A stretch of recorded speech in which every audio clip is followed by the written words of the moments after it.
Calling the Palmdale Aerospace Academy Board meeting to order. It is 5:30 p.m. May we have a roll call, please? Parad Kashpalak, Cheryl Garner, Here. Vicki Lee, Here. Dennis Trujillo, Here. Ellen McIsaac, here, Justin Knowles, Here. Marty Lopez. Here. We have a quorum. Thank you. Let's do our Pledge of Allegiance. Mr. Schatz, All would right, you like to everyone please stand. Put your right hand over your heart. Ready? Begin. I pledge allegiance to the flag of the United States of America and to the republic for which it stands, one nation, under God, indivisible, with liberty and justice for all.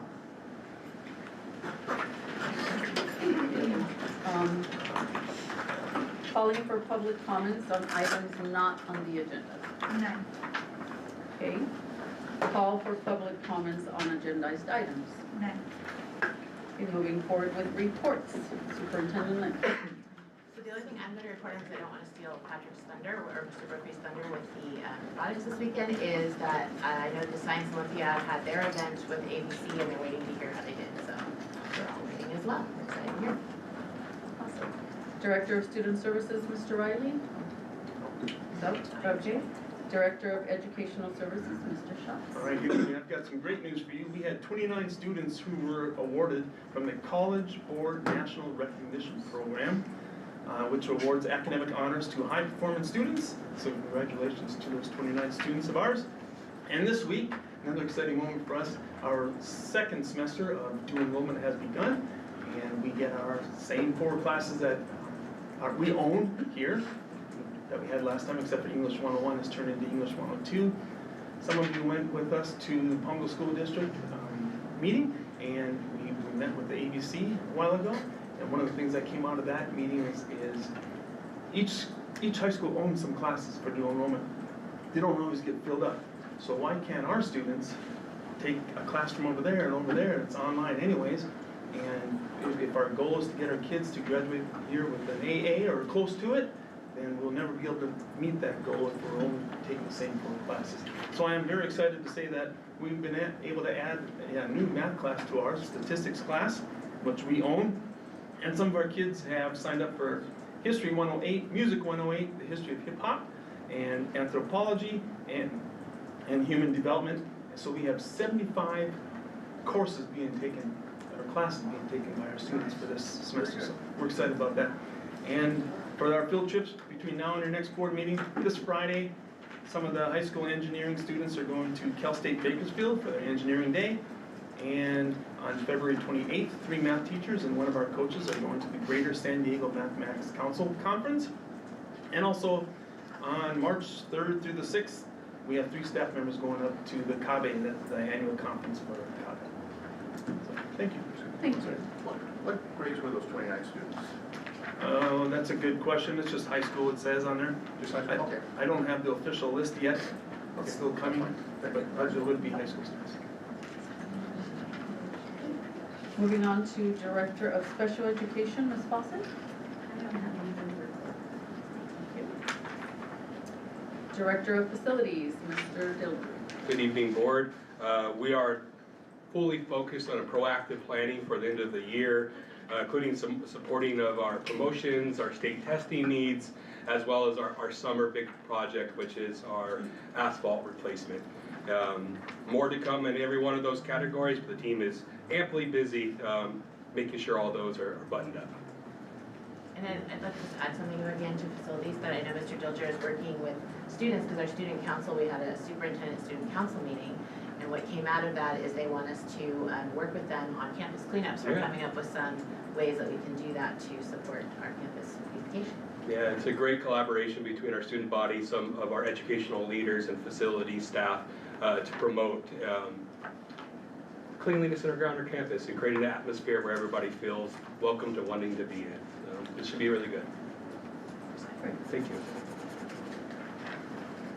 Director of Health Services, Ms. Love. Good evening. I don't have any updates for you tonight. Chief Business Official, Ms. Love. And you'll be hearing from me several times tonight, so I'll wait until then. And Director of STEAM and Robotics, Mr. Brooks. Sure, we just had our second at ILT 2 years in a row last weekend, so back-to-back weeks, events, new teams every day. And thank you, Ms. McIsaac, for being a judge again, and thank you to all the volunteers.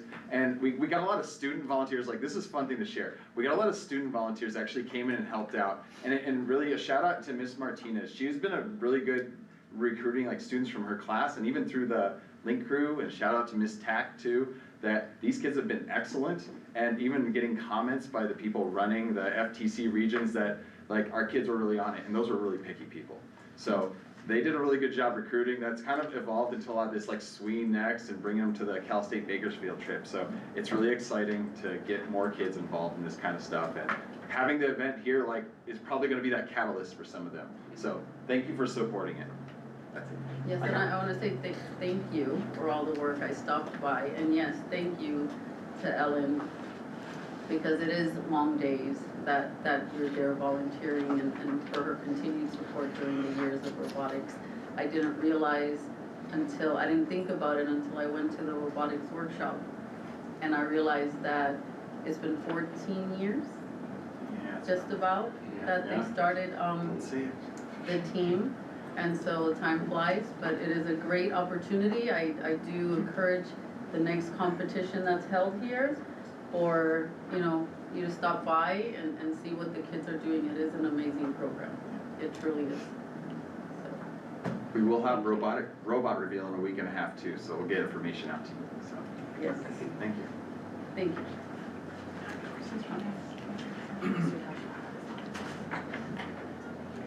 Oh, okay. I'm sorry. Barat is on the line. Yes. Barat is on the line, and so he is joining us today on board. Employee organizations, PATA?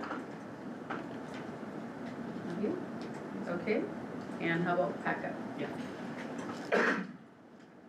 Good evening, board. I'm here to give a brief update on this year's bargaining process. I'm pleased to share that tentative agreement received overwhelming support from our membership with 100% voting in favor. We're excited to see these changes implemented and appreciate the collaborative work that made it possible. I also want to acknowledge the Academy's effort towards reaching that goal of $20 an hour for a starting salary. While this current agreement represents meaningful progress, we recognize that our work isn't finished. We look forward to returning to the table in the near future to continue working towards that goal. Thanks for your time. Thank you. Okay, we're on to the consent agenda. Board members, are there any items that you would like to pull from the consent calendar to be heard separately? Move that we approve the consent agenda in total. Second. Okay, calling for the vote. All those in favor, aye? Aye. Any opposed? That passes with the full vote. Okay, now we have, we're moving on to discussion items. Ms. Lynch, first item is yours. Yes, we have a presentation from our Commerce House, our website and social media company. Mr. Herrera, they, I think, are in the waiting room. Yes. And they're going to drive their own slides. Jaya Rapp is on the line. She'll be doing the presentation for you. It's an update from the mid-year and how things are going.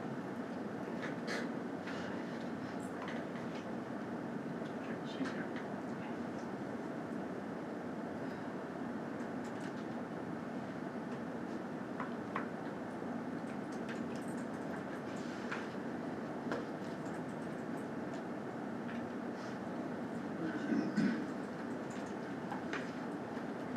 Is she able to hear us?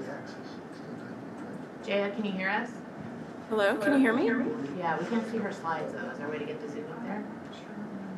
Oh, I just got in. Do you need me to go ahead and share? In just a moment. Okay. Yes, she would have to share her presentation through Zoom. So Yes. Okay, so it'll pop up when she does that? Correct. Okay, go ahead and share, Jaya. Okay, great.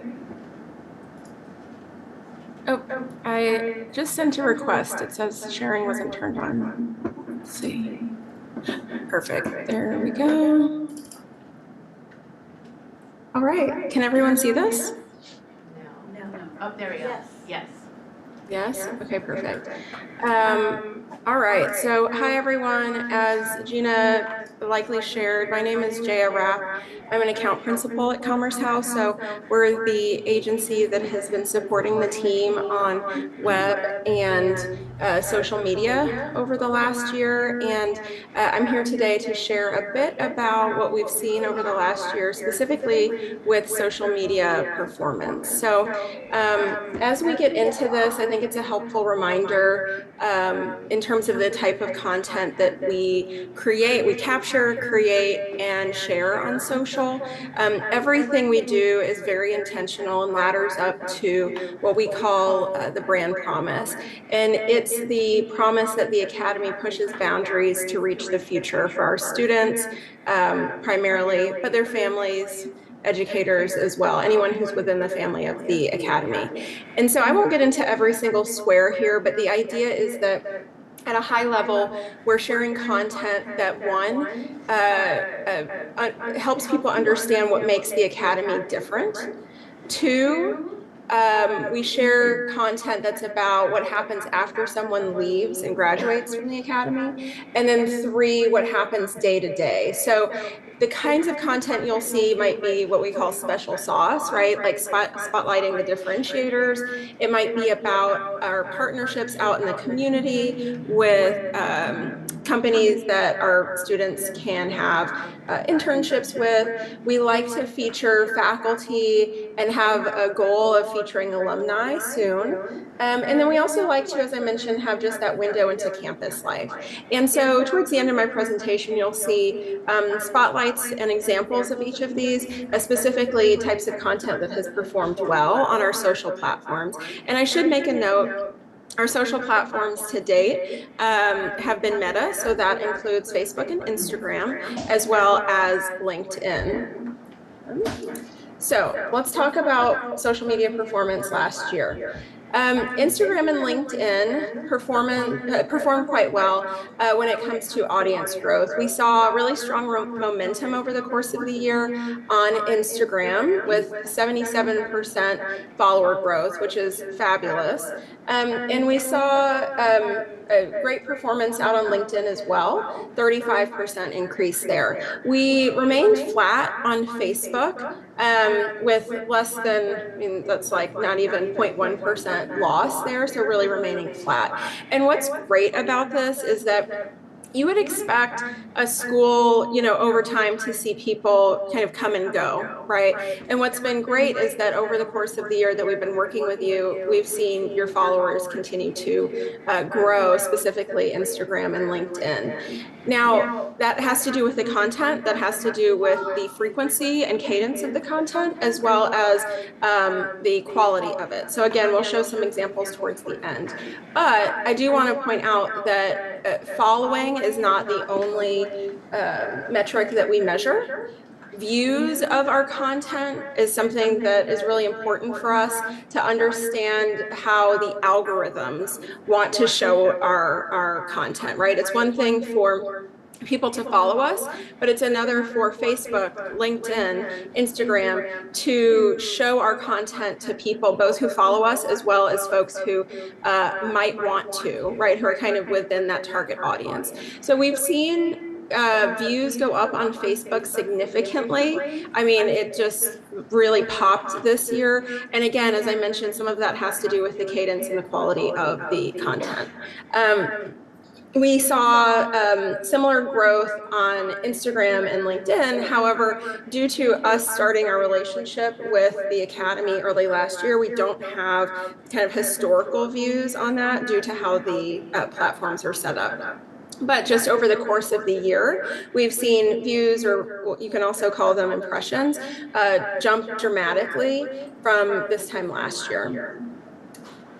Another great metric to look at is engagement rate. So engagement rate takes into account how many views or impressions that you have on your content, but then how many people who see it actually engage. That might be swiping through a carousel. So a carousel is a placement where you see multiple static images in a row and you have to swipe. It might be an actual like or a heart on that. It might be a comment. It might be that someone forwarded the content, right? But what we've seen across Instagram and Facebook is a dramatic jump. And I will say, where we were before is higher than some of our clients. We see some engagement rates that are below 1%. So I think you were starting in a fine spot, but we've seen, you know, now above benchmark. So we're seeing performance with engagement rate that's higher than kind of the industry standard on Instagram, especially Facebook, a lot of comments out there. And then LinkedIn, like I mentioned previously with impressions, we don't have information on last year. The platform actually only shows you 1 year's worth, so we can't compare this to 2024. But just this number alone, the 5% engagement rate, is still higher than industry benchmark. So we're happy there. Now, hopefully all of you are following us on Instagram, Facebook, LinkedIn, but if you're not, I did want to showcase some of the content that has performed well. And what we see, especially on Instagram, is that campus life type of content performs really nicely for us. And I'm gonna pull this up over here so that you can see it. Sometimes sound doesn't work, so I'm not going to attempt that. But the idea with this type of content is that you're really getting to see, you know, kids as their, and students as they're just having their day. Right here, it's a special day, it's graduation day. And we get to hear from them, see their faces, and especially for parents and families who may be considering the academy, this showcases those special moments and helps them start to see themselves as a part of the family. Right, so just a couple examples. Our team does come out, we capture content, and then we're curating it, editing, adding the audio, and managing all of the posting. Okay, so let me go to the next slide. Okay, on Facebook, we've seen, again, campus life content perform quite well, but also our faculty feature content perform nicely. So what's great about this is that, again, it's the students, but it's also the staff, the team, the faculty, the educators that our students are around day in, day out, really, you know, getting that spotlight shown on them. Finally, LinkedIn, we've seen great content that's in that special sauce, so the differentiator type of category of content, as well as campus life. Now, Instagram and Facebook very much are for kind of the community, right? It might be students, it might be their parents, it might be potential families who are looking to join the academy, whereas LinkedIn is a bit more focused on the educator community itself. And so some of the photos, some of the videos might be the same, but the captions that we author and we post have a bit more of that kind of behind the scenes, if you were an educator here, type of feel. We like to showcase our staff members, and we like to also talk about some of the partnerships that we have out in the community, so that education that our teachers are bringing to the students, how that comes to life. So it's a bit of a different strategy, and it's not cookie cutter across the platforms by any means. Now, I did want to point out, this is a lot of content here, but something that we tested out last year was using LinkedIn to kind of expedite the hiring process while still ensuring that we're getting quality candidates. And so we used our content and we boosted that, meaning we put dollars behind it, basically an ad on LinkedIn. And we were able to quite quickly get a handful of really qualified candidates for the team. And from what I understand, talking to Gina and her staff, we were able to fill that role quite quickly. And so while these platforms are great for, of course, awareness and engagement, there are also times where we can turn a lever and really put them to work for us and use it as a quite tactical tool in doing something like hiring. Okay, I went through all of this really quickly, so I would love to hear if your team has any questions about the work that we've done over the course of the last year. Board application. Cheryl, any questions? Becky? No. Dennis? Just wondering why on Facebook, you said it's not that important, but why aren't we getting new people signing up on Facebook? Let's see. There we go. So Facebook and some of the other platforms, you can see a bit of stagnation over time. And especially in 2025, what we've seen across all of our clients is that the algorithm, especially on Facebook, did kind of dial up that stagnation a bit. We've actually seen other clients where they lost followers because the content wasn't necessarily getting pushed to them. And so people sort of took the action to actually say, you know, this isn't for me anymore. So what we saw is that stagnation, but we didn't lose anybody. As we look at how the algorithm changes and what did change over 2025, what we can do in 2026, we want to have more carousels. Those have performed for us, and that's what we'd like to lean into even more this upcoming year. Facebook is not necessarily as engaging, right, as some of the other platforms, but we again want to dial up that engagement factor so that the people who do follow us are seeing our content, and the algorithm recognizes that and then shows us to more people who hopefully will then also follow us. I think many of you are probably on Facebook. And you'll see that it shows you accounts that your friends follow. So the virtuous cycle of getting our existing followers to engage with us then pushes the algorithm to recommend us to new people. And that's what we'd like to continue to play off of next year so that we don't have flat growth, that we actually see a bit of positive growth next year. Just one other question with that. It looks like about, I don't know, 3,500. Can you tell how many people out of the 3,500 have been on the page in the last 90 days? On our website? On the Facebook. Or on Facebook itself? Facebook, out of those 3,500 people. Yeah, right here.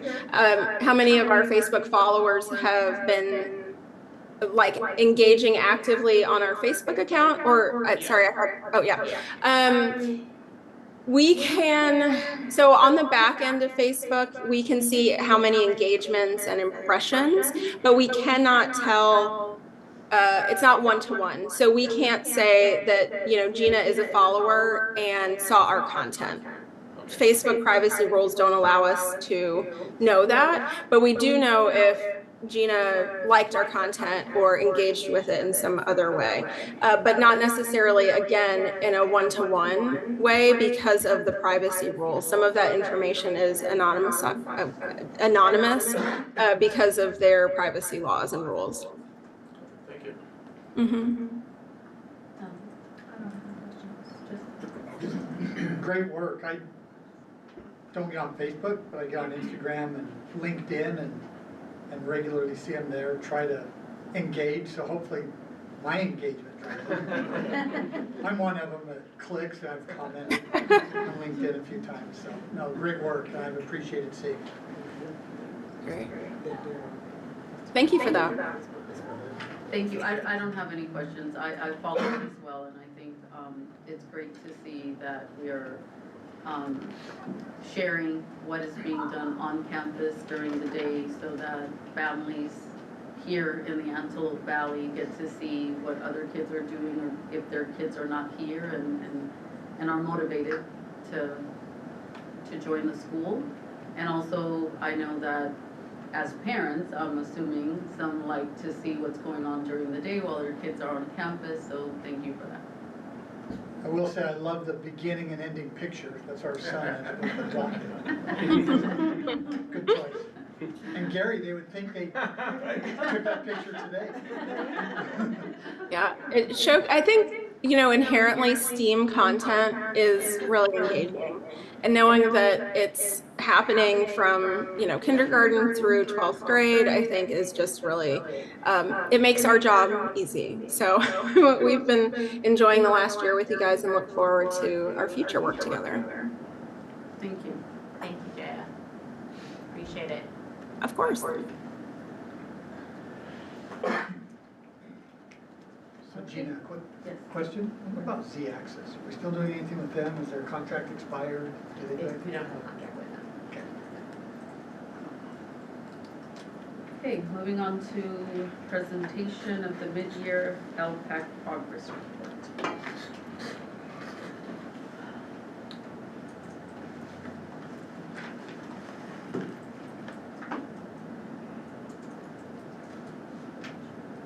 Thanks, Luke.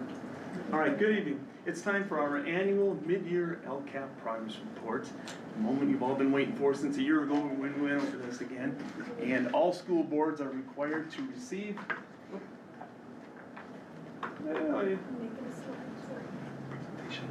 Huh?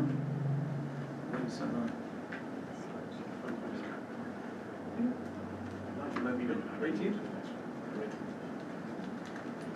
Next. Yeah, next. All school boards are required to receive the progress report, the annual update, by the end of February. Next slide, please. And as you know, our LCAP has 3 goals that we've been working on. Goal number 1, provide a rigorous and engaging educational program that supports all students. Goal number 2, provide a multi-tiered system of support that deals with academics, behaviors, and students' social and emotional skills and supports. And then goal 3 is provide a safe and positive school environment for all students. Next slide, please. So how do we know that these goals that are guiding us, and they're the ones that make us have the decisions that we make to run our school, how do we know if we're going to be meeting these goals? They all come with, next slide, please. He's fixing it first. There we go. Now you're clear. They're not working? Yay.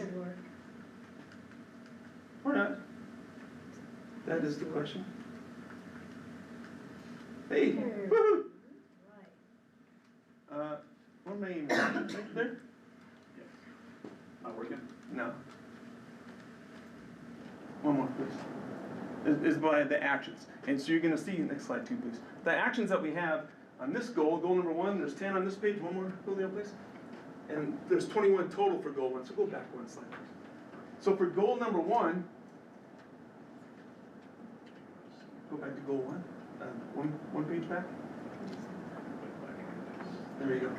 So goal 1, I'm not gonna, for the sake of time, I'm not gonna go over all those actions that we have, but I am gonna talk about the yellow ones that are highlighted. So you see the first one in there, it says that highly qualified and appropriately assigned staff, that's in progress. And you see on the personnel report that you get that's attached to your board agenda, we have some spots that we're trying to hire. Most likely that is always gonna be an in progress because just when the moment you think that you've got everybody hired, somebody says, hey, Mr. Schatz, I'm moving to Tennessee with my husband, he got transferred from his job and we're hiring another spot. Another one, that's the other one here, is services for students with disabilities. You get that right? It's in progress because we're always doing that. So we're not gonna say, hey, student, we helped you today, we're done, we're not gonna help you anymore. That's something that we'll always be doing, so that's always gonna be in progress. Same thing with services for English learners. And I got a little note here on the side to remind us that we did improve from orange to yellow. And you'll see that when we get into the dashboard a little bit. We'll talk about that a little bit more. Hey, thank you, Mikey. And then science, our STEAM, that's in progress. And we're happy to have Mr. Brophy here, but he's done a great job with improving our STEAM focus around here. And number 7, our technology devices. That is actually scooted over from last year to the completed section. I'm very happy to say that our technology department has gotten us, for all of our students, we are 1-to-1. Whether it's a Chromebook or an iPad for the primary grades, each student is a 1-to-1 technology that we can use in the classroom. All the classrooms have Promethean boards, and I think they all have projectors still, right? And they all have projectors also, so they can show it from different sides of the classroom. So a student doesn't have to crank their head to turn around, they can see the same thing. And then the bottom one, supplementary materials. If a teacher wants to do an art project, we're gonna make sure that they have the supplies they need. If they're gonna do a math thing that they need, math manipulatives, or a science project, we wanna make sure that we have enough supplies to give them the tools that they need.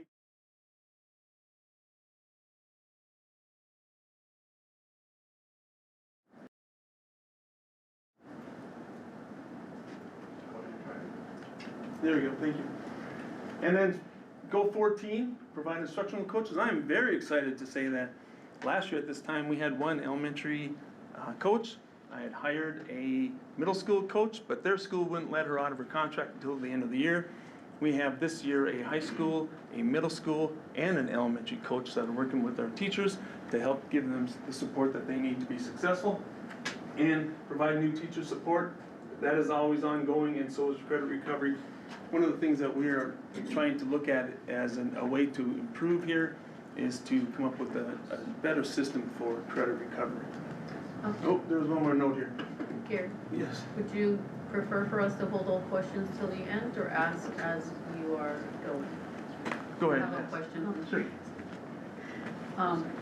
For the coaches, is that one coach for all the teachers in high school and all the teachers in middle So school? we have an elementary coach that works with all the elementary teachers.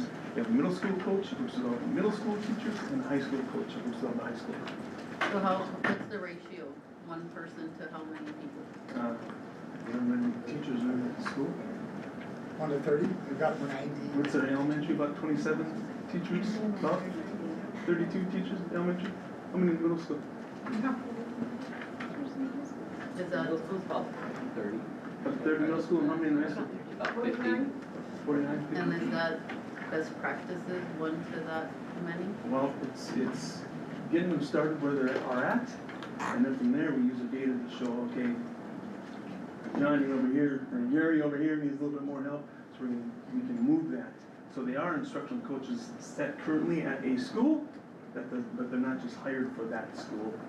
They have the ability to move where they need to do. Okay, but for now, the principals are meeting with them, they're setting goals for the teachers that they're having to work with, and then it's usually about a 3-week cycle, sometimes it goes a 4-week cycle. Then they collect the data on that one again and decide, does that teacher need some more support with that thing that they're working on? Or are we ready to move on to something else? Or, hey, this teacher now needs some support.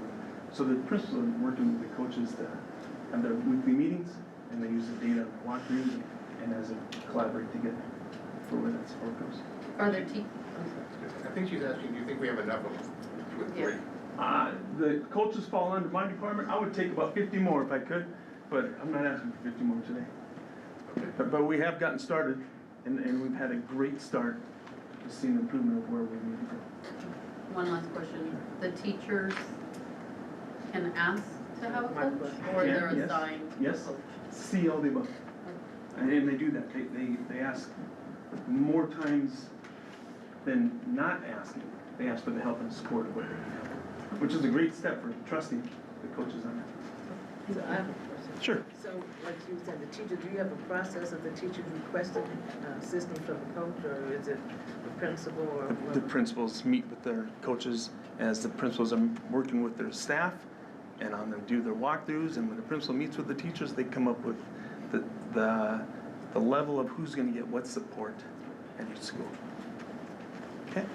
Any other questions on goal 1? Okay, let's go on to goal 2. There we go. Goal 2, provide tutoring services. We talked at the beginning of the year, went over this a little bit. We were not happy with the results that we were getting with tutoring. We were paying a lot of money, and that money was not showing up a whole lot in our scores. And so we have decided to go in a different route on that. All the principals have actually met with their staff, and they've decided on how that's looking. The high school is doing an after-school thing. The middle school and the elementary are doing during the school day intervention support. And so it's looking a little bit different at each school, but they've all moved forward with that. And so we're excited to see, as the next benchmark comes up in the next couple of months, to see how that has helped move forward with our students. And go to the second half of that one, intervention support for the elementary and middle schools. We have an elementary EL intervention teacher and a math intervention teacher. And an Implement Lincoln web crew, that has jumped over to the completed section, because last year at this time we were just talking about we'd like to get it started, and it was just getting started.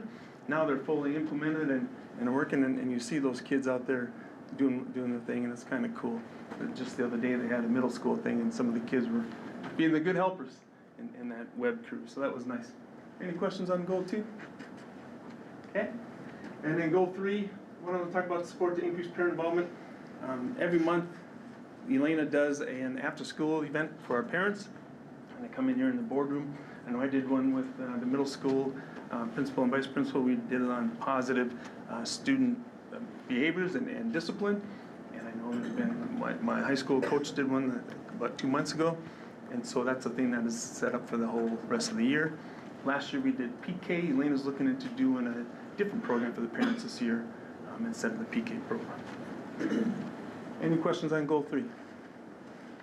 All right, so then metrics. We have to measure this stuff, if it's working.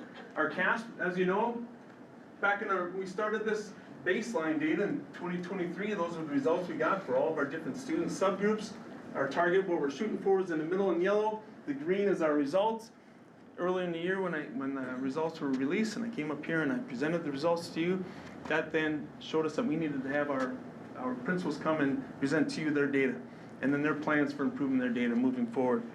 And I know Dr. Sullivan is next up on the agenda for the questions that you had asked for the last meeting for him to present for you. We are not happy with our CASP results. We know that. We know everybody in here is not happy with that one. That's why we're moving forward with what we can do to make progress on that. And with the dashboard, when I showed you this beginning of the year, I talked about the blue is very high and it goes down to red for the very low. These are our scores that we received from last year's test scores for our students, and these are for the state, where the states were.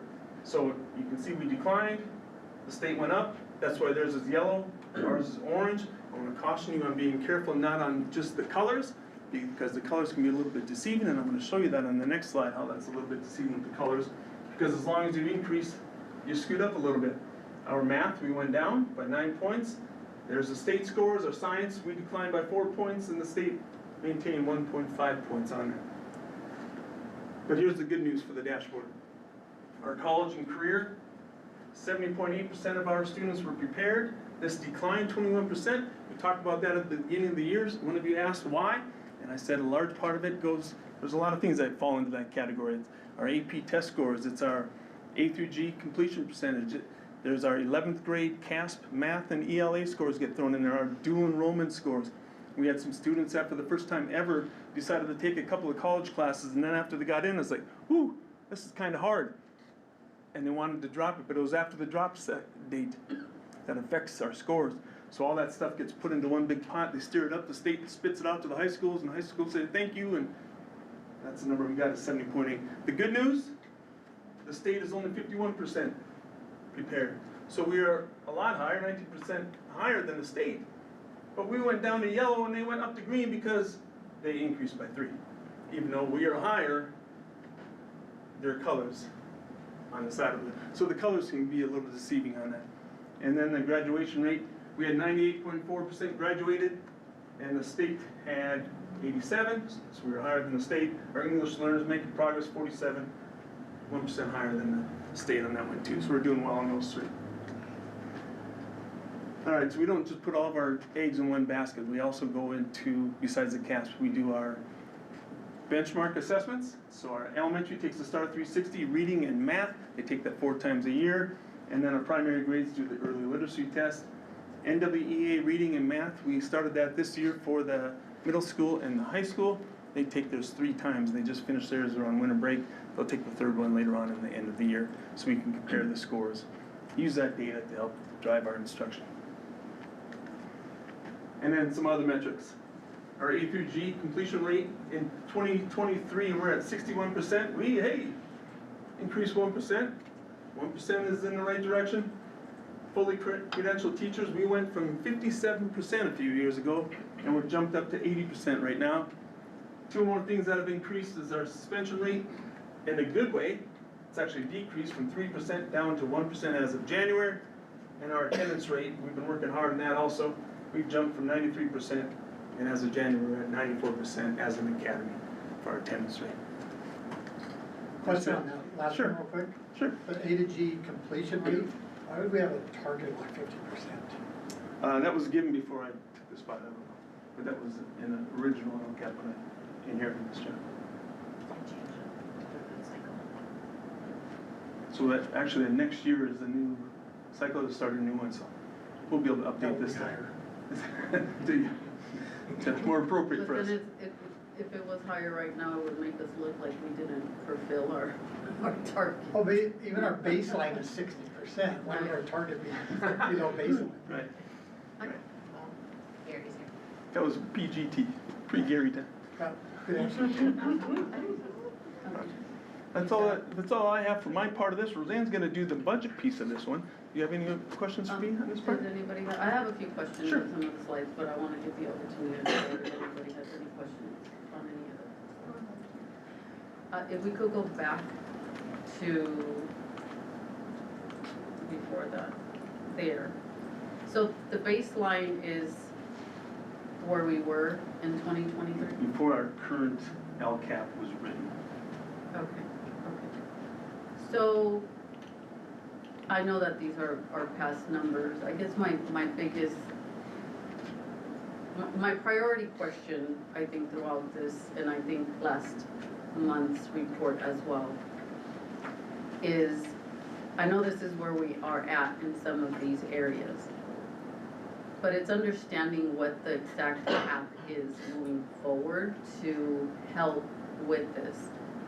Because I may be interpreting this incorrectly, but I feel like we are below on our numbers and where the kids are at the level that the kids are. Though we're showing they're graduating and they're fulfilling the A through G courses, that could be sliding by, right? Not with a high grade. So our 11th grade had like our highest CAP scores that they had.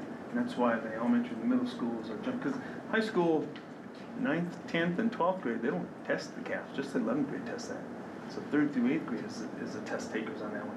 So our elementary schools and our middle schools have been working hard with their guiding coalition teams that they've created in the last year, and the next steps that they're taking. So we do see that when we do our walkthroughs, when we meet with the admin. We meet every Monday with the admin team, and we do have them talk, and we have those conversations about, what are you doing? Is it working? Yes, no, how do you know? What's your next steps? And so that's all part of the evolution of the new academy that we're going, the direction that since Gina's joined us, and moving us forward with how we can move forward as an academy to improve. Because we can't change the past, but we can sure blaze a new trail going forward. Okay.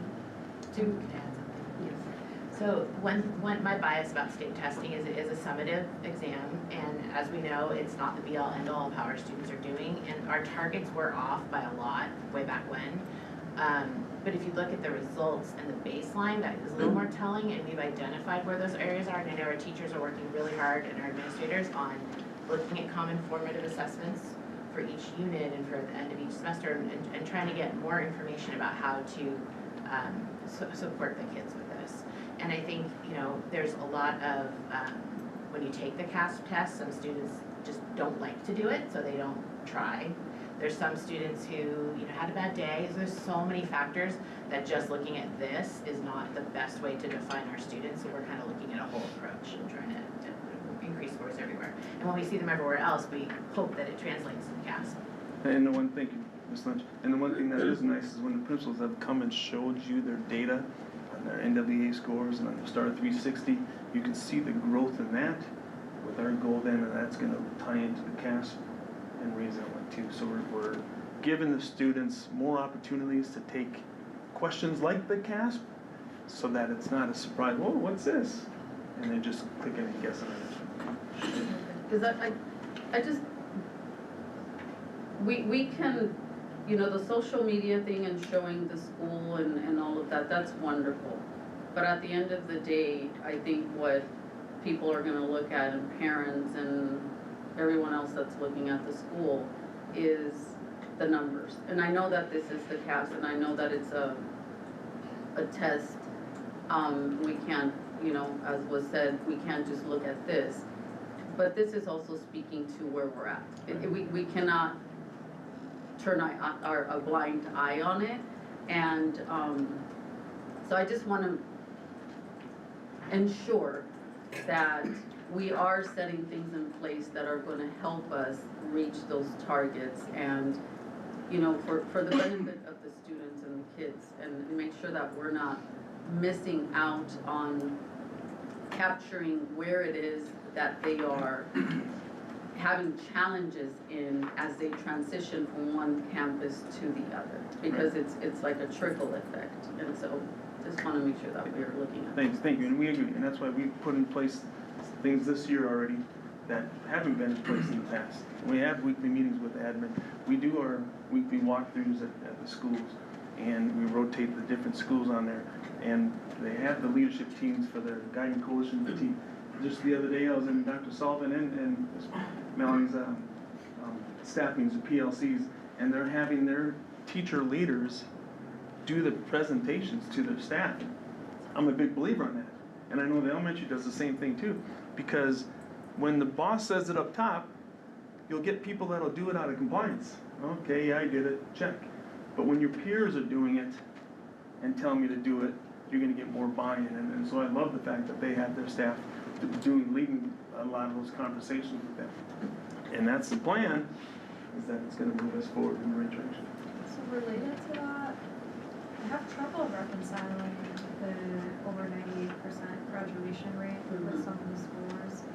And I know one test isn't the end all be all of everything, but I wonder if we really have 98% of the students that are prepared for adulthood with all the basic skills that they need. I don't know if there's a way for us to dig into that, to be able to provide them with the right resources that they need to be positioned for success in life. I don't know if there's a way to track down where things are getting lost. One of the things that I wonder about is like the credit recovery programs. Like, great, they get their credits, they get to graduate, but are they really building the depth of skills that they need to be positioned for success in life after they graduate? And I know we've talked about this a lot, so my concerns aren't new, but that is something I worry about a lot. And we agree, and actually next week, some of us are going to a presentation on a new way to do that. And we're hoping that it's better than our current system. That was one of the things I said that we're not satisfied with, that we want to find a better way to do it.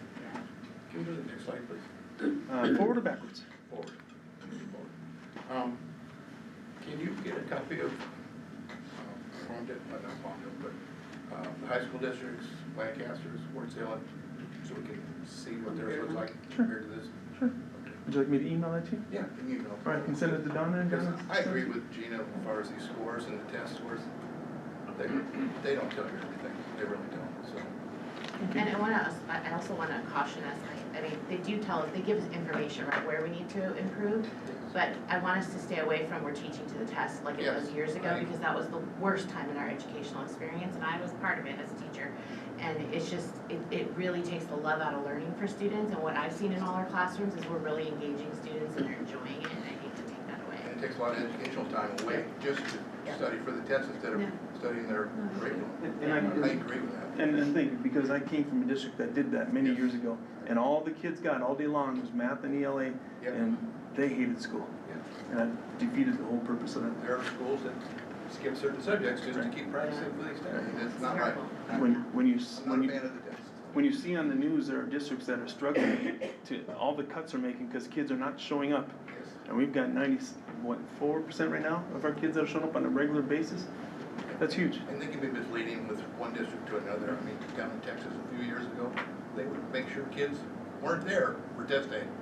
Just to have their schools do better. One of the things that we look weekly when we were walking with the admin is student engagement and the success of the teacher in that classroom, because the teacher's been working hard on making sure that the students are engaged in their class. Yeah, so we can just see what the other ones look like. So maybe some of them can see that, you know, the scores look low, but they look low everywhere. Correct. They really do. We are still competitive with the Antelope Valley. Yeah, I'm just saying, I've seen these for 10 years and they're tough to look at.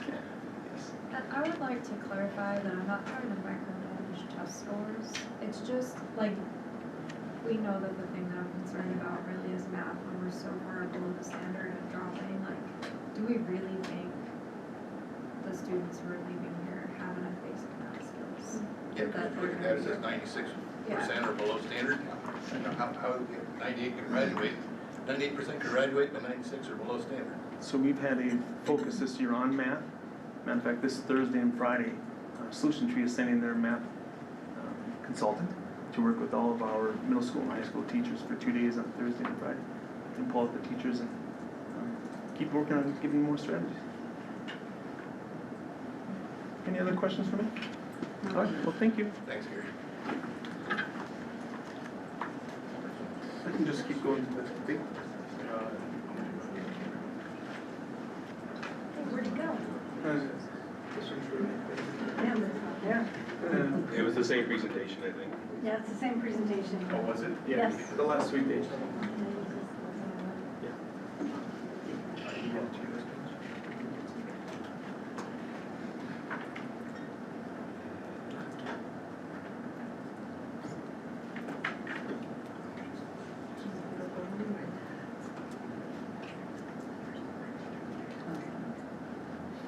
It's the same one here. Yes.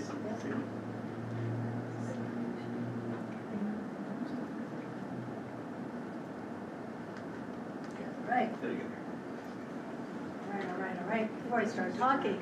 So, now that Mr. Schatz has addressed all the goals and the actions to achieve the goals, we support them financially, how we support it financially. So we take each goal, we have a dollar value assigned to each action based on the need, based on discussion, so on and so forth. And so really what these exhibits are is that we do have a budget and we are spending the budget. Sometimes the items don't happen till the end of the year. Sometimes we readjust the budget because we know we're not gonna spend it all, or maybe we have one-time money that we decided that we need to spend down because we don't wanna lose that money, so we adjust the budget accordingly. But this looks so much better than last year when I presented it because every action has a money spent so far. And the same thing for goal 2. And you can see that tutoring services, universal assessment, most likely we pay for out, we're not paying for it because sometimes the stuff comes in like April, May, or June. And you can see we are spending money on all of the supports. And goal 3, again, this is all our overhead, this is a business office, all the different offices, and we are spending that money down. And those are the only 3 slides that I have, unless you'd like some more information or have questions on them. Just a question, it says current budget, Yes. expenses through 131. 131. What's that current budget, what time is that from? That current budget is the budget that will be presented tonight for second interval. That's School year budget. This school year. Yes, This yes, current yes. school year. Yes, yes. So, on the first slide you showed, that says we've already spent more on new teacher support than we budgeted? Where do you see that? Which number is that? 20. Yes. If that's the way it shows, we have a couple different budgets, so there may be money that hasn't been moved around.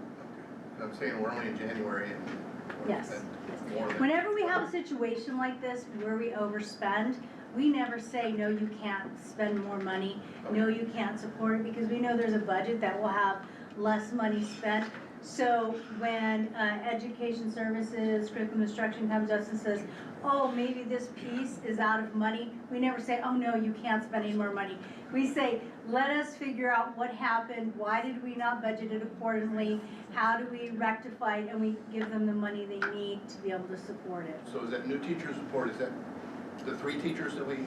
No, new teacher support is basically what they've done with the different schools, is they have been doing like monthly meetings, weekly meetings with the new teachers, providing guidance for them and information like that. Is that the teacher support thing we were talking about The earlier? coaches? Or coaches? No, that has nothing to do No, with they the do coaches. lunchtime That's what I professional wondered. development, after-school professional development, so hourly pay for teachers will go in there to attend those things. And again, all these expenses are non-personnel expenses. They're not the people, it's all the support. Within each one of these actions, There are salaries, if it's extra duty, extra pay or salaries, but we just presented all the non-personal expenditures So the here. coach's number wouldn't be on this report anywhere? No, Okay. no. So is the new, for example, the new teacher support, the current expenses, that goes for what? It's not staffing, it goes through materials that are used for? Materials, supplies, if they go off-site, if they are on-site doing training or something like that. What about the number 15? Yes. So that says contracted services to support instruction, I assume So that's. I think what that one is we, for our solution tree and some of that, we originally had put it into unrestricted through the LCAP, and we have all that learning recovery block grant money, that couple millions of dollars. So on some of those, we moved those expenses over to the one time. That's why it's only $600 so far? Yes, yeah, no, that definitely is a couple $100,000 now. Okay, and robotics, the same thing, because they just started their season? Yes, and I know that number is way over, is almost $200,000. Is that to cover the travel the kids do to the competitions and all of that? Yes. Yes. I just want to see something. Whoa.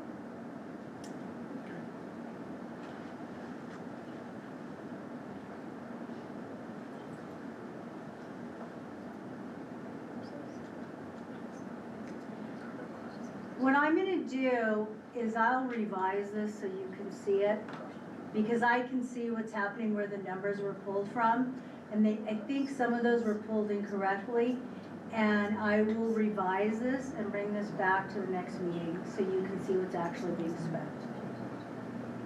And maybe it's the way, because it says technical devices and equipment, and then it says technology. So what is the difference of So that? the difference, and this probably should have more detail in it also, some of those are the core equipment that you have to run the program, to have the one-on-ones, to have the software. The other technology would be the supplemental technology. So the stuff in addition, maybe you would have like projectors or things like that that you normally do not have. And the professional development, who does that cover? Is that the teachers? Is that the executive team? It would be mainly teachers. It could have in their admin team also, but it's mainly teachers. So if any of the other items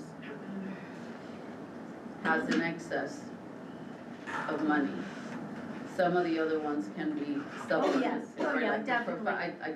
To me, professional development for the teachers is Oh, definitely. And like, important because when I go gotta through, give them the tools, right? when we go through the LCAP, and we'll be doing this in the next month, as I go into detail in each line item and see where we've spent, where we have to increase and decrease. And we've spent a lot of one-time and professional, that's not gonna be. And the, Okay. But I can actually, what I can do is where we spent the one-time money that applies to these, I can put together these slides, if you'd like to see that, so you can see how much we actually are spending. okay, yeah, I think that would be good. I mean, I would like to see, to understand it a little bit more. Right, because where- it's not a true, Yeah. a true picture of what's actually being spent on personnel expenses. Yeah, and we have several lines where it says standard aligned materials. Right, and I can supplementary change the materials, actions to have more description, so you know what they To actually are. understand a little bit Yep. more. Okay, thank you. Thanks.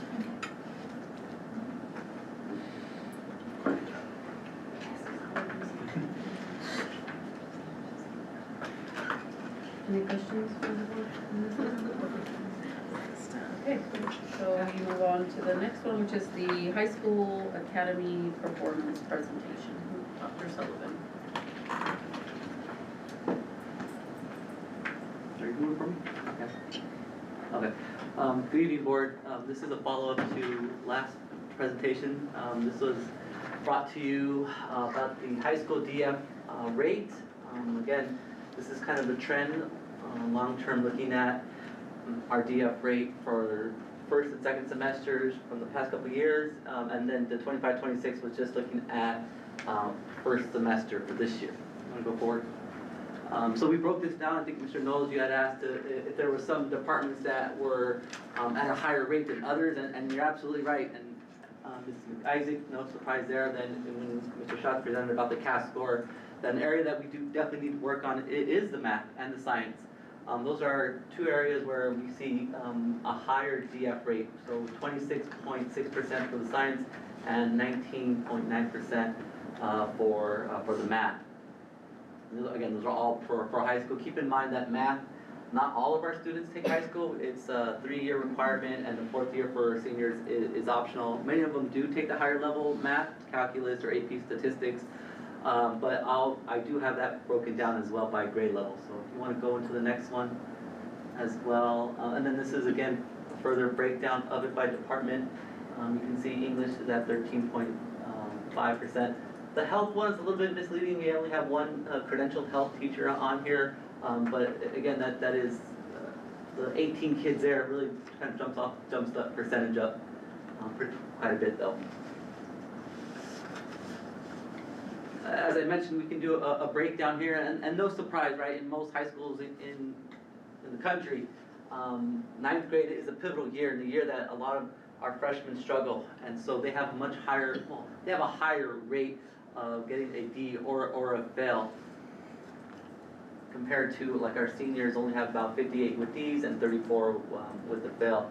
So we know that the freshman class is a class that we want to pay particular attention and provide that additional support, in particular in those subjects, right, in the math and the science.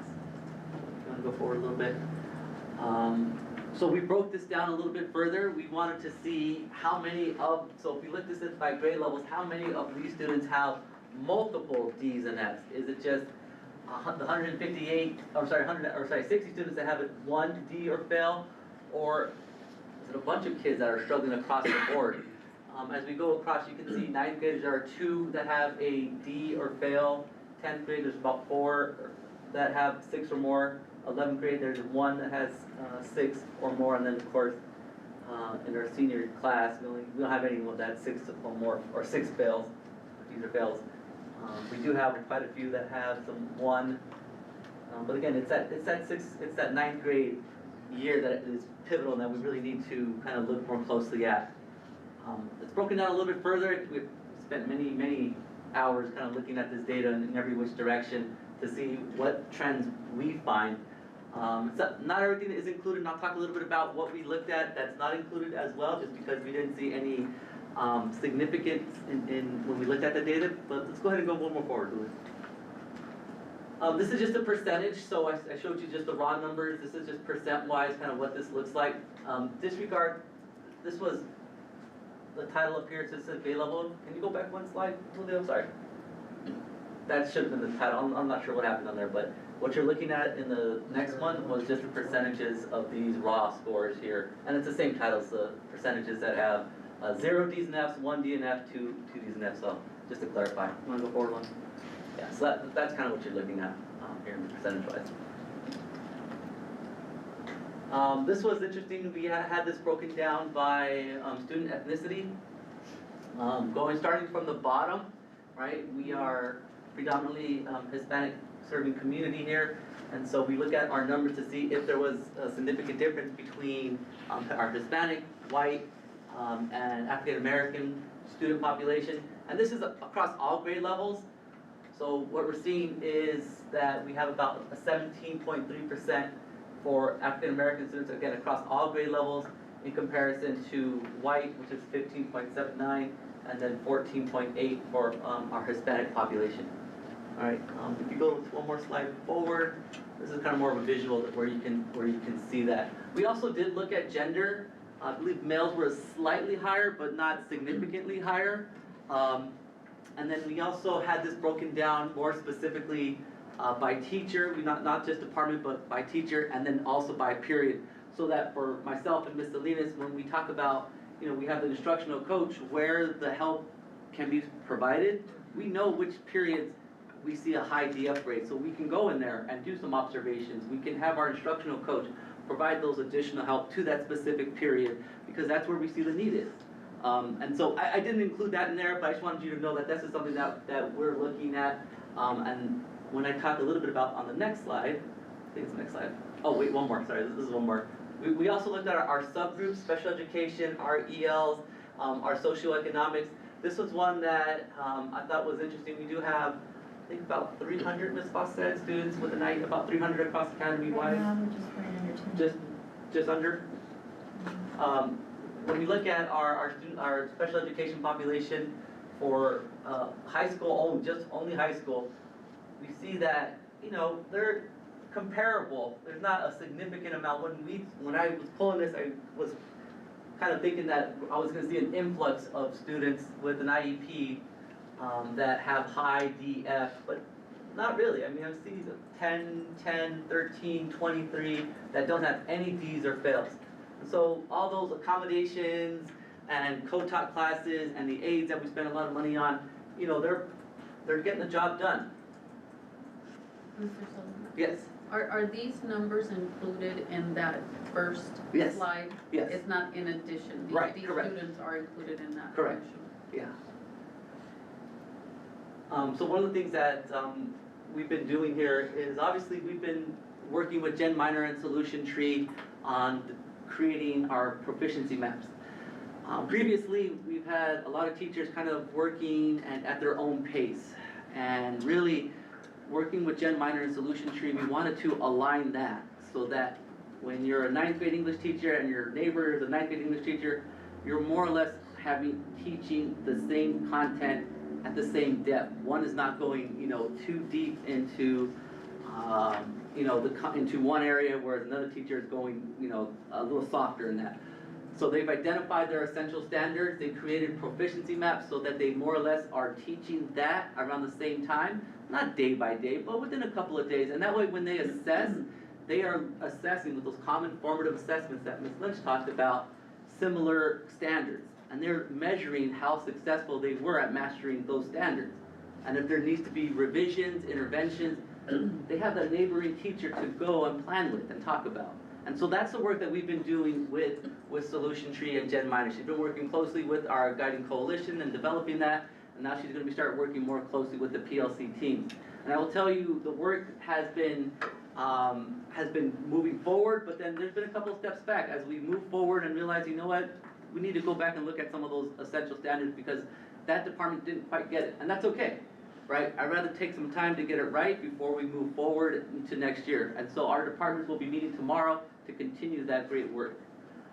We had a great January 28th PD day in which Mr. Schatz helped us put together a data dive in which we looked at our NWEA, we looked at some of the DF data, and we started talking about those intervention strategies. You know, something that I really didn't hear before. Again, a lot of teachers were doing their own intervention or tutoring, and Mr. Schatz talked about that already, about where that got us. And we really started going back to basics and looking at what were some of the intervention strategies that have worked for our teachers. And so our teachers last Wednesday went in front of the staff and presented stuff that they were doing in their classroom. And this is based on data. Again, like I said, we pulled data from all of our teachers to look at which teachers had the highest DF, which teachers had the lowest. And we did some observations, and we saw, I'll throw them out there, Mr. Heyer had some wonderful strategies. And I reached out to Mr. Heyer, I said, can you talk about stuff that you're doing in your classroom that is effective? And he shared to the staff what he was doing, and it wasn't anything groundbreaking, but it was stuff that he was reaching out to parents. It was giving kids another opportunity to demonstrate mastery. It was doing stuff that, you know, I think we all just kind of needed to hear about those tier 1 interventions. So that was something that we've been doing with our data and having support our teachers with giving them those strategies, tier 1 strategies. As we talked about already, we have our instructional coach with Ms. Owen, who's really working with our new teachers, providing them support with professional development during lunchtime. She's also working closely with our teachers who need just more one-on-one support. And then she's working with myself and Ms. Salinas in doing some walkthroughs and even revising kind of what that walkthrough looks like. And I'll talk a little bit about that a little later on. We talked about intervention tier 1 strategies. We launched the after-school intervention, so that's more tier 2 for students that need that additional support. And Ms. Swanger here is one of the teachers that is in the hangar after school, working with our students. Still need to recruit a little bit more and get the more word out there, but maybe I can partner with our media team to get the word out there to get more students into the after-school intervention. Just thought about that. One of the other things that I'm going to be doing is working closely with those teachers, looking at the data from last semester, and having kind of conversations one-on-one about what are some things that we can do differently from last year so that we don't repeat and have the same results. What are some reflections and thought processes on this? So I'll be working with my teachers on that. And what else? We talked about aligning PLCs. MTSS is a word that we've been it's been floating around here, but like I said earlier to Ms. Lynch when we spoke one-on-one, we do a lot of these tiered intervention, and it's part of the LCAP, but it really hasn't been all in one place, a comprehensive place where we can provide that multi-tiered system of support. The tier 1 in the classroom, the tier 2 with our counseling, the tier 3 with more like an SST type of plan to figure out what's going on with more teachers and parents and students, which have interventions and follow-up meetings, more intensive interventions.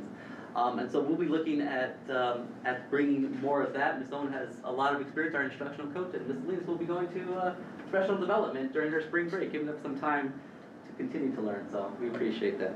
All right, I'll try to be quick with that presentation. I know I spoke too much last time, but I did want to pause and open it up for questions to the board, so in a second. Guys? First of all, I wanted to say thank you for this. It's really good to see that we're using data to try to understand where the opportunities for improvement are in our plans based on that. So I'm really encouraged by that. Thank you. I like the direction you're going with this, but just wanted to caution, there's studies that show that, like, there's no way for us to move forward without using data to drive our interventions and, corrective action. Sure. But there's studies that show that what you measure then drives human behavior, and so I want to make sure that you guys are being very cautious to not end up with a situation, since you're looking at individual teachers' D and F rates, that it turns into like, I'll just give fewer D's and F's and then I'm off the naughty list, right? Like, I want to make sure that we stay focused on the student learning. Yeah. I know you guys know that. And I thought about the same thing too, because if someone told, and I've been down that where that was a conversation at my last school as a teacher, and a lot of the rhetoric, well, I'm just going to give fewer D's and F's and be done with it. That's counterintuitive to your previous point about how do we raise the rigor and get these kids really prepared when they graduate. At a 98%, great. We want them to walk into that freshman college math or English course ready to go, not having to take a bunch of remedial courses. And that's why, those walkthroughs, we are looking at the rigor, and that's one thing that we are very mindful about, right? Are they engaged with it in one piece? But what's the depth? What's the rigor of those questions, right? Are they, very just they're taking notes? Or are they presenting like critical thinking questions where they have to problem solve? They have to think. They have to know how to communicate with each other, how to present, how to support their claim. So yeah, that's some of the things that we are looking at when we do our walkthroughs. On the interventions after school, what percentage of the kids that we need in there are there? Not enough, and that's some of the things that we definitely need to get more promotion and word out. Offering anything to the kids there where they were able to make up homework that they didn't turn in, or so take a test that they bombed and now show that they know something and get half credit or things like something like that, or? Yeah, we've tried to sort of incentivize going there. Not only do we do our reward points and systems, we're actually able to do some of the attendance recovery for students that show up, and so we have a roster where they scan in, we take that and we can send it to our registrar who can do the attendance recovery. But yeah, I've been in there and seen teachers do some of the test corrections and all that stuff, but definitely need to get and I figure as we get closer to the quarter grades and parents start to see how those kids are doing, there is going to be a slight uptick in the students that show up there, for sure. Yeah, especially if they can do some fixing their grades. Absolutely. That are bad. Yeah. Should I share my funny story about the executive cabinet? It brings up what you're talking about, Ellen, about giving F's and D's and withholding that. And so So a funny thing happened in executive cabinet, it's like the fourth time I've shared this, but I had the staff do an activity. On one side, they had to put beliefs, and on the other side, they had to put qualities. We were working on our school-wide goals. And when it went around to sharing it, two of the groups did beliefs on one side, qualities on the other, and two groups did beliefs and qualities on one side, and the other group didn't see the other side, so they didn't do the other side.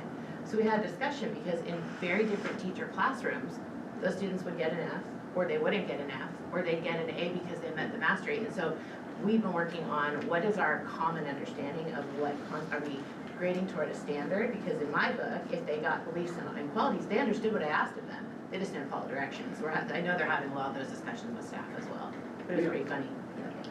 What Ellen said, that happened a bunch of years ago in Atlanta where they said we'll give bonuses for teachers that are doing better. Several teachers did better. Teachers went to jail because of that. They were in jail because they were doing so much better. So, yeah, that doesn't always work. Yeah, good point. Thank you for this. I love data. I'm a data geek. Oh, okay. And along with Ellen, this data can drive insights.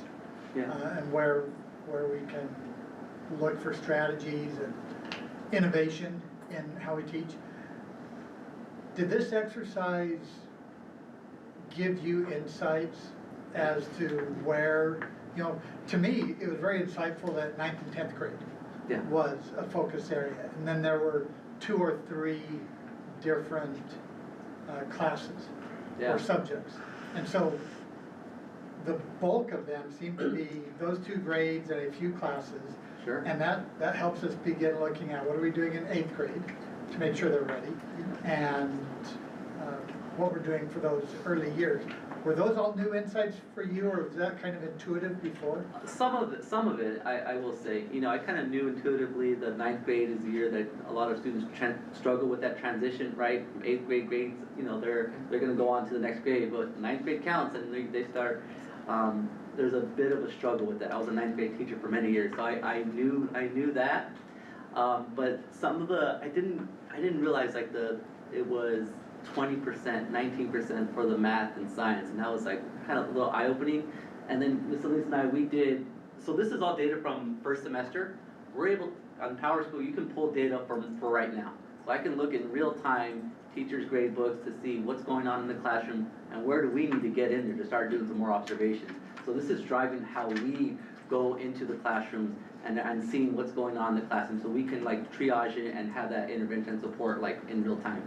So it's been really helpful. Are any of these kids in a math class higher than they should be in 9th grade? No, I don't know if it's necessarily that they're higher. I know that we're doing a lot of work with the trying to get them started early on with offering algebra at the 8th grade level, and then getting them prepared. So I don't know if it's necessarily that, but I just think it's more, they need to have more of that intervention and that support, which, it's coming.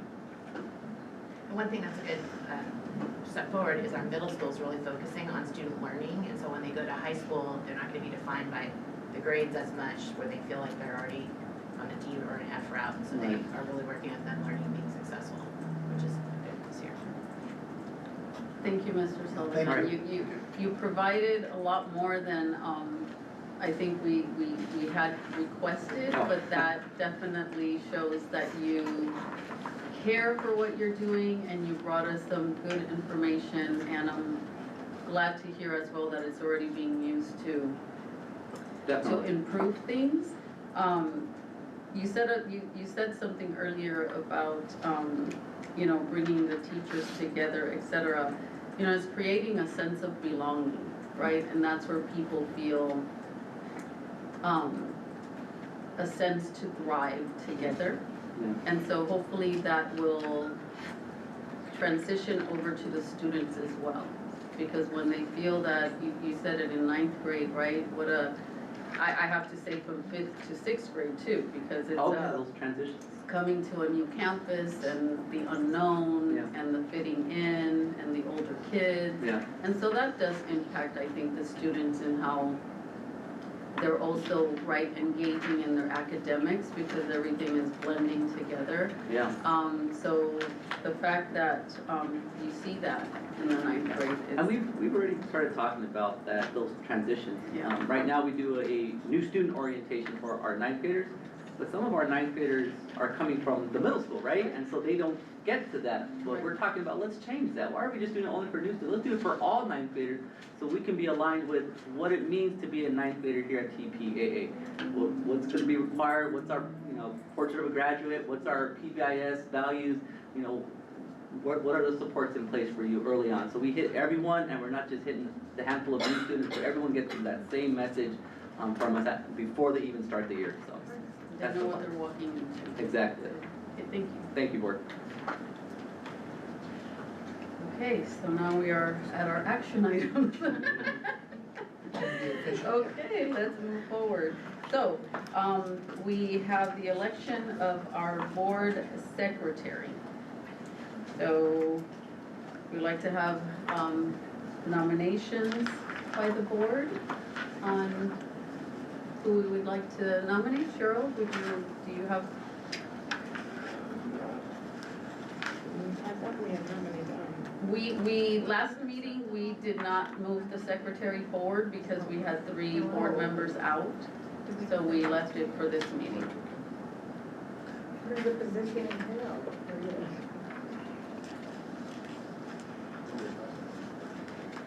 No, I was the board secretary last time. You will sit right here.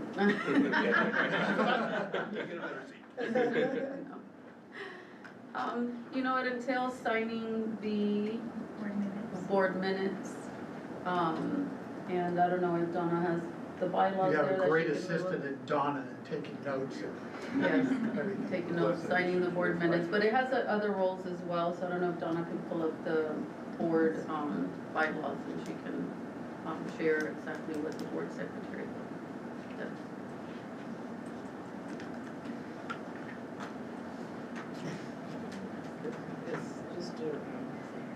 Oh, that's right. Barat is still on. Barat, can you hear us? Yeah, I've been listening. And we haven't been asking you have any comments on any of the items? Oh, I've been voting on some of the items. I mean, you guys might have not heard me. Right, would you be interested in being board secretary? I would have to think on it. I would have to give it some consideration.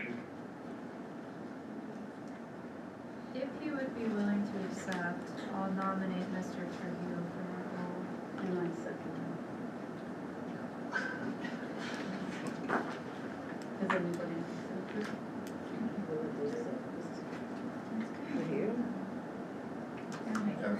Okay, we So nominate you. Donna has the, Okay, so it says the secretary shall keep or cause to be kept minutes of all meetings of the board and board committees.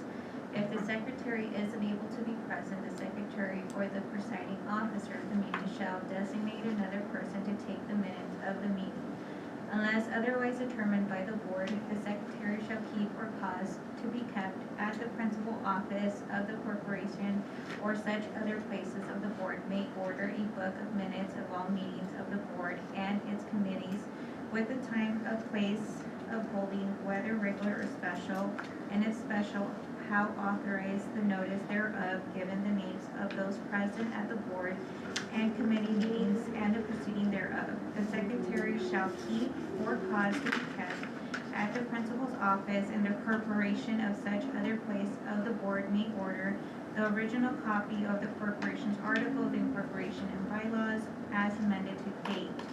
The secretary shall give or cause to be given notice of all meetings to the board and any committees thereof required of these bylaws or by law to be given. If the secretary or the other person authorized by the secretary to give notice fails to act, notice of the other meetings may be given by any other director or office of the corporation. The secretary shall keep all records of the corporation and of the seal of the corporation, if one adopted in safe custody. The secretary shall have such other powers and shall perform such other duties and from time to time may be prescribed by the board.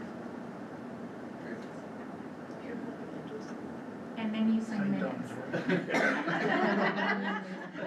not in there, but you Should we sign all that? minutes. All that Get all that, Dennis?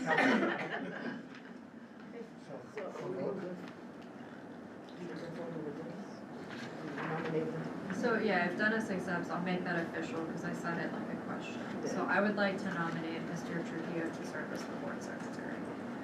My second. You second? Would you like to make another motion? No. Okay, so let's call for the vote. All those say in favor? Aye? Aye. Aye. All those opposed? No? Welcome, Dennis. Okay. So on to the next item. So now we have recommendation to approve the purchase of laptops for classroom teachers. Mr. Duarte. Every time you stand, it's so expensive for us. Oh, So, hello, board. Yeah, so I'm coming to you today to request the purchase of some laptops for our teachers. We bought these back about 2022. It's been a bit of time. And according to how we followed the tech plan timeline, you know, refreshing stuff, it's time to buy some new items. Throughout the years, of course, we've also listened to what the teachers have said they wanted. And we've had our growing pains with the current model of laptop that we have. So because of that, we're adding a few things. Definitely adding a few new ports because the last model pretty much went straight to USB-C. And as you know, not everything has caught up with current trends. So we're adding a few additional ports, and also just a fun little thing is a touch screen for the teachers to hopefully be able to be a bit more engaged with their students and everything that they need to do. What do we do with the old ones? So we'll use them where we see fit. A lot of them have become what we call wall babies, and pretty much they just work with power to your local, like you need to be plugged in. But we're gonna try to reuse them where we can and definitely find something creative. Cheryl, do you have any questions? Vicky? Ellen? No. Is this another phase of laptop or that are being replaced from the previous one that we approved? No, so this is purely teachers. The last one that was approved was for classified, or basically office staff.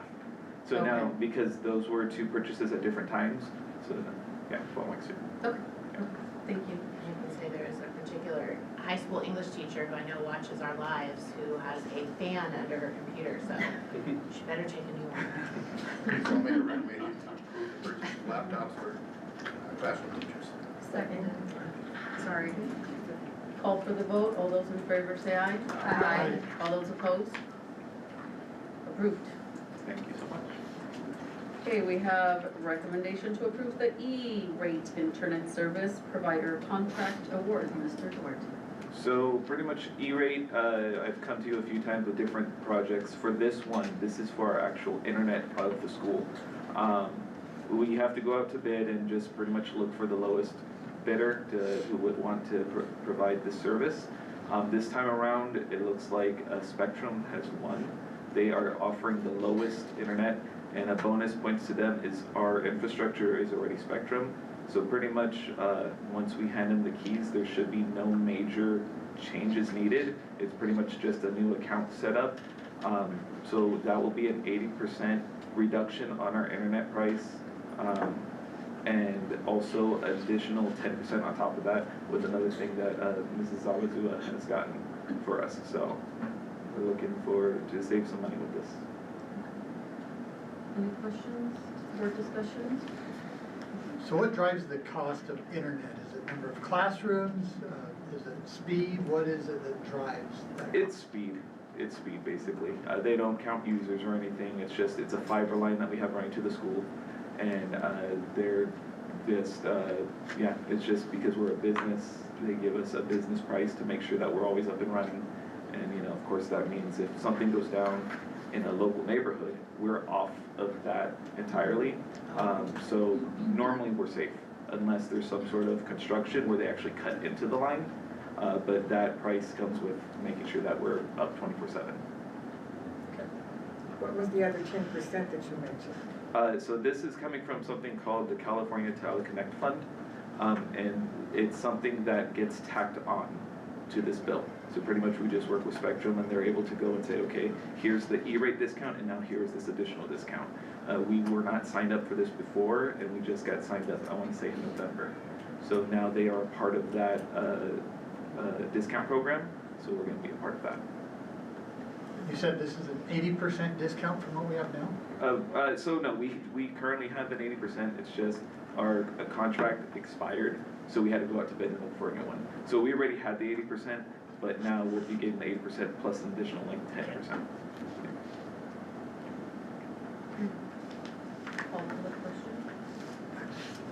I move that we approve the E-rate internet service provider contract. Second. All those in favor say aye. Aye. Any opposed? Approved. Okay, thank you. Recommendation to approve the non-hazardous materials removal. You take one back. Good evening, board. Unfortunately, this is not a positive topic. Our property across the street has had some illegal dumping occur. What's being distributed here is a demonstration of what has occurred on that property.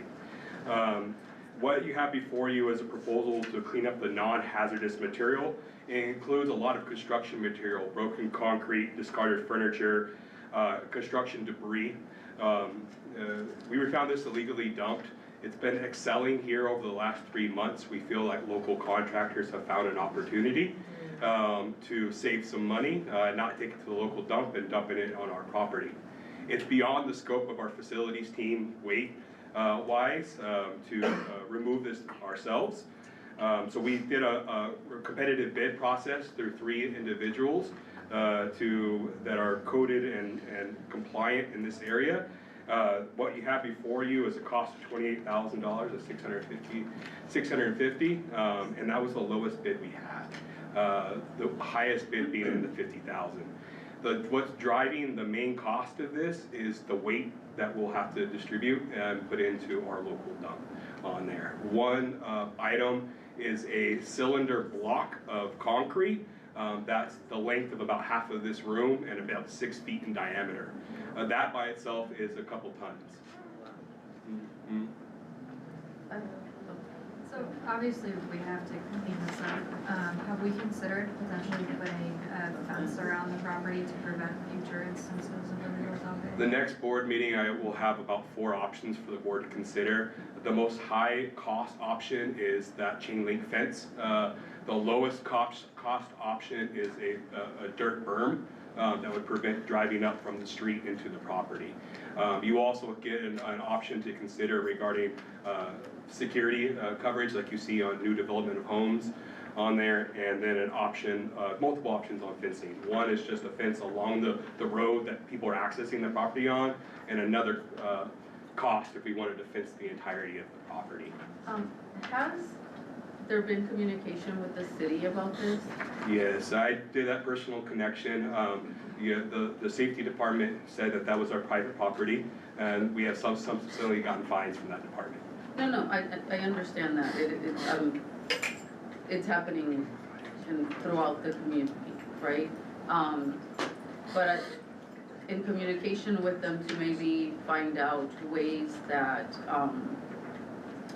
the fencing and things like that, they may be able to provide some information as to best practices, what others are doing, and how it can be removed as well. And with waste management, which is where it will be disposed of, right? There's an illegal dumping task force. I don't know if making communication with them to be able to get more information. I would love that opportunity. And that is, the city is part of that as well. There's a department that handles this, and it's through our public works department, so I think I can let them know tomorrow too, maybe they can give some information as to how. You did reach out to the city, didn't you? Yeah, I've had about 4 conversations. I even had footage of the dumping occurring and the license plates. They didn't want to view the footage. They said that's private property, it's our responsibility. It wasn't even on the easement on there. I've tried to get them to come out and view it because a lot of the concrete on there actually has city stamping on it on there, so it likely could be a subcontractor that the city utilized. So I've been trying to get partnership there. Can you send it to me? Yes, absolutely, absolutely. Is this out back? Where is this? So the property across the street, it's the desert across the lot, yeah. If you can share them with me. Absolutely. Thank you.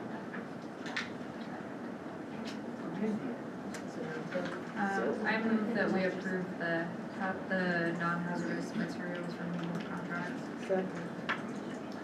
Call for the question. Those in favor, aye. Aye. Any opposed? No, approved. Thank you. Thank you, Word. Recommendation to approve the hazardous materials removal. So this is just a subsequent contract for this. Some of the last picture provided to you all, there was a oil that was dumped on the property. We are going to do things right and environmentally correct, and we had to do a separate contract with an environmental company. I think it was just under $5,000 to remove that in compliance with all state, local, and municipality codes. I move that we approve the hazardous materials removal contract. Second. Move for the vote. All those in favor say aye. Aye. Any opposed? No, approved. Thank you. Okay, next item is recommendation to approve the flexible spending account for classified employees. Ms. Regos. Good evening. So today we bring forth the flexible spending account for classified. Last year we brought forth the certificated. Upon the new health and welfare benefits for classified, we want to open the enrollment. Since the open enrollment started in January, we want to open it for March so that way we give them the opportunity to enroll now. It's at no cost to the academy. I move that we approve the flexible spending account for classified employees. Second. Call for the vote. All those in favor say aye. Aye. All those opposed? Approved. Thank you. Next item is recommendation to approve the ratification of agreement with CACA. Ms. Lynch. We're very excited to finally have compensation package for CACA. And we had, like Javi had said, we had great negotiations and we're happy to present this to the board and want your approval this evening. Board discussion, Ms. Cheryl?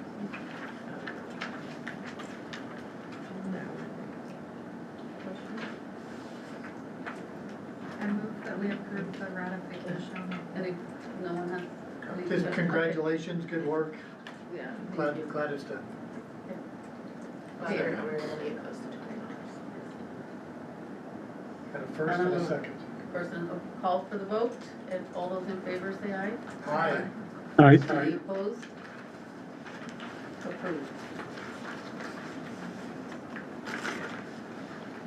It seems a little anticlimactic after all the discussions. Just say, yay. Okay, next item, recommendation to approve the second interim financial report for fiscal year 25-26. All right, I think I'm going to be up here for a little while. Can you please put up the second interim PowerPoint? And can you put it in slide mode, please? So tonight I'll be presenting the second interim, and everybody should have received within the board agenda a narrative and the financial statements, which is SACs. And then I will do second interim. All right, so the budget process, where we are now. January, we just finished our P1, and it was actually looked really good. It was at 94%, a little over 94%. We also received the governor's budget for next year, 26-27, and I'm just going to mention it quickly as I get through the presentation.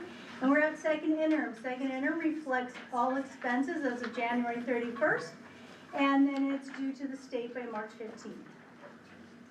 So looking at real quick, we had 94% attendance, which is great, and But all of that- our forecasts were based on 92%? No, 94. 94? So we're right where we should be, and I do not account for attendance recovery, because we need to see how those numbers will be at P2. So all the attendance recovery that has been happening after school, that goes to the registrar, she'll have that input at P2, which is the middle of April, and then we should see those numbers. So I'm just basing it as if we don't have attendance recovery right now. Okay.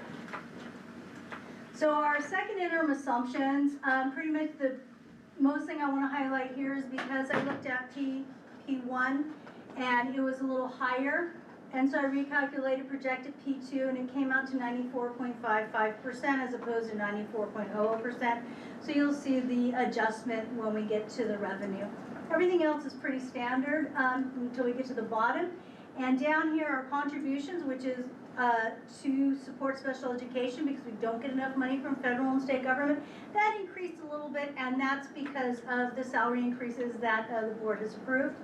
And the support for bond lease, that went up a little bit because when the state does SB 740, which is the money we get back, they don't really tell us how much we're going to actually get until like 3 weeks ago. So I made that adjustment in there. So looking at revenue, the biggest thing in revenue is because we made that adjustment, or because I made that adjustment to ADA, we go up a little bit. And then federal revenue really doesn't increase, it's just we've increased expenses, so we can fully spend down like Title I. So we have to make the revenue equal the expenses. So, and with federal revenue, we don't have the cash sitting there, we don't get reimbursed until we spend it. So that's why we increase it when we're gonna spend it.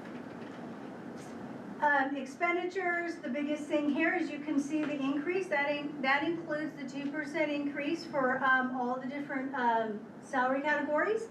It also includes the off schedules. And then services and operating expenses. These are basically our contracts. And I had projected all the legal fees, and they're higher than what I originally projected, mainly due to negotiations and litigation.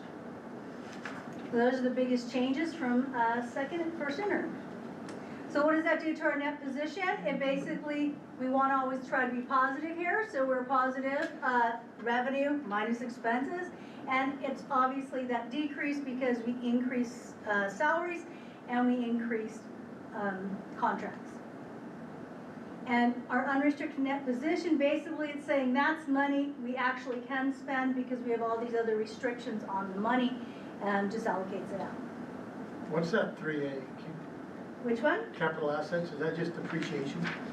Yeah, net investment in capital assets, because we are not like a district, so we have to fully capitalize and depreciate, and that's the net. Just in Fund 62. Okay, ready? So when we look at the bond covenants, this is just an outline of our 3 bond covenants that we must meet in a little more detail. And when we calculate them out, you can see right now, based on if we were to spend everything in the unrestricted, I'm projecting a 1.21 coverage ratio covenant, which is above the 1.20. So you can see we're getting really close in this year, because as a reminder, we don't count our beginning net position. Our days cash on hand has come down some, and again, because we're spending more cash, and we do pass highly our fund balance and our net asset covenant. So multi-year projections, and so I want to just quickly talk about the governor's budget. There's a few slides. The slides are from School Services of California that does a governor's budget workshop every year, and I just find these, I think, informational for the themes for 26-27.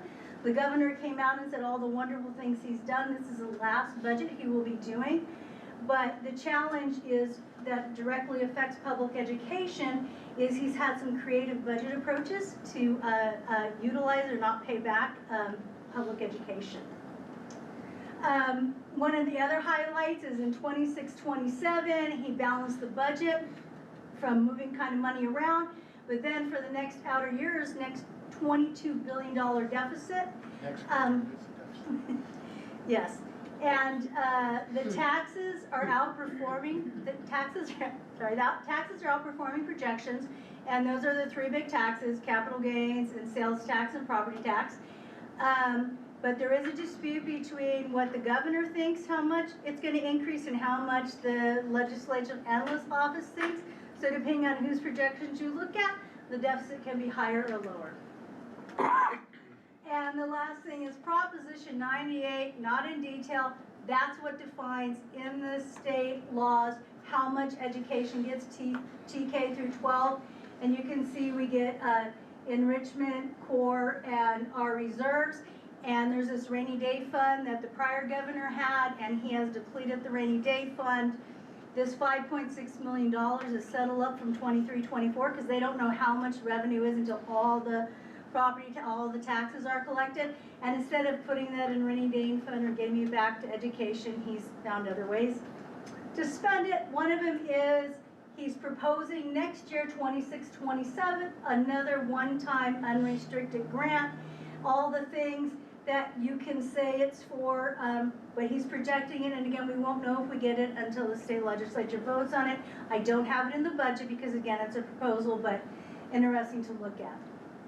So what does that do for our assumptions? Assumptions are pretty similar. We went over 25, 26. I will talk about the COLA quickly. If you remember first interim, I did the 2.3 across the board, but now they're feeling that the COLA is more realistic. So those are the COLA numbers that I did use in the outer years. Any questions on this page? Standard step and column and all the other numbers come from school services. So the multi-year projections, you've already seen 25, 26, 26, 27 is really just what I want to highlight because 27, 28 is so far out there we don't really know what's going to happen.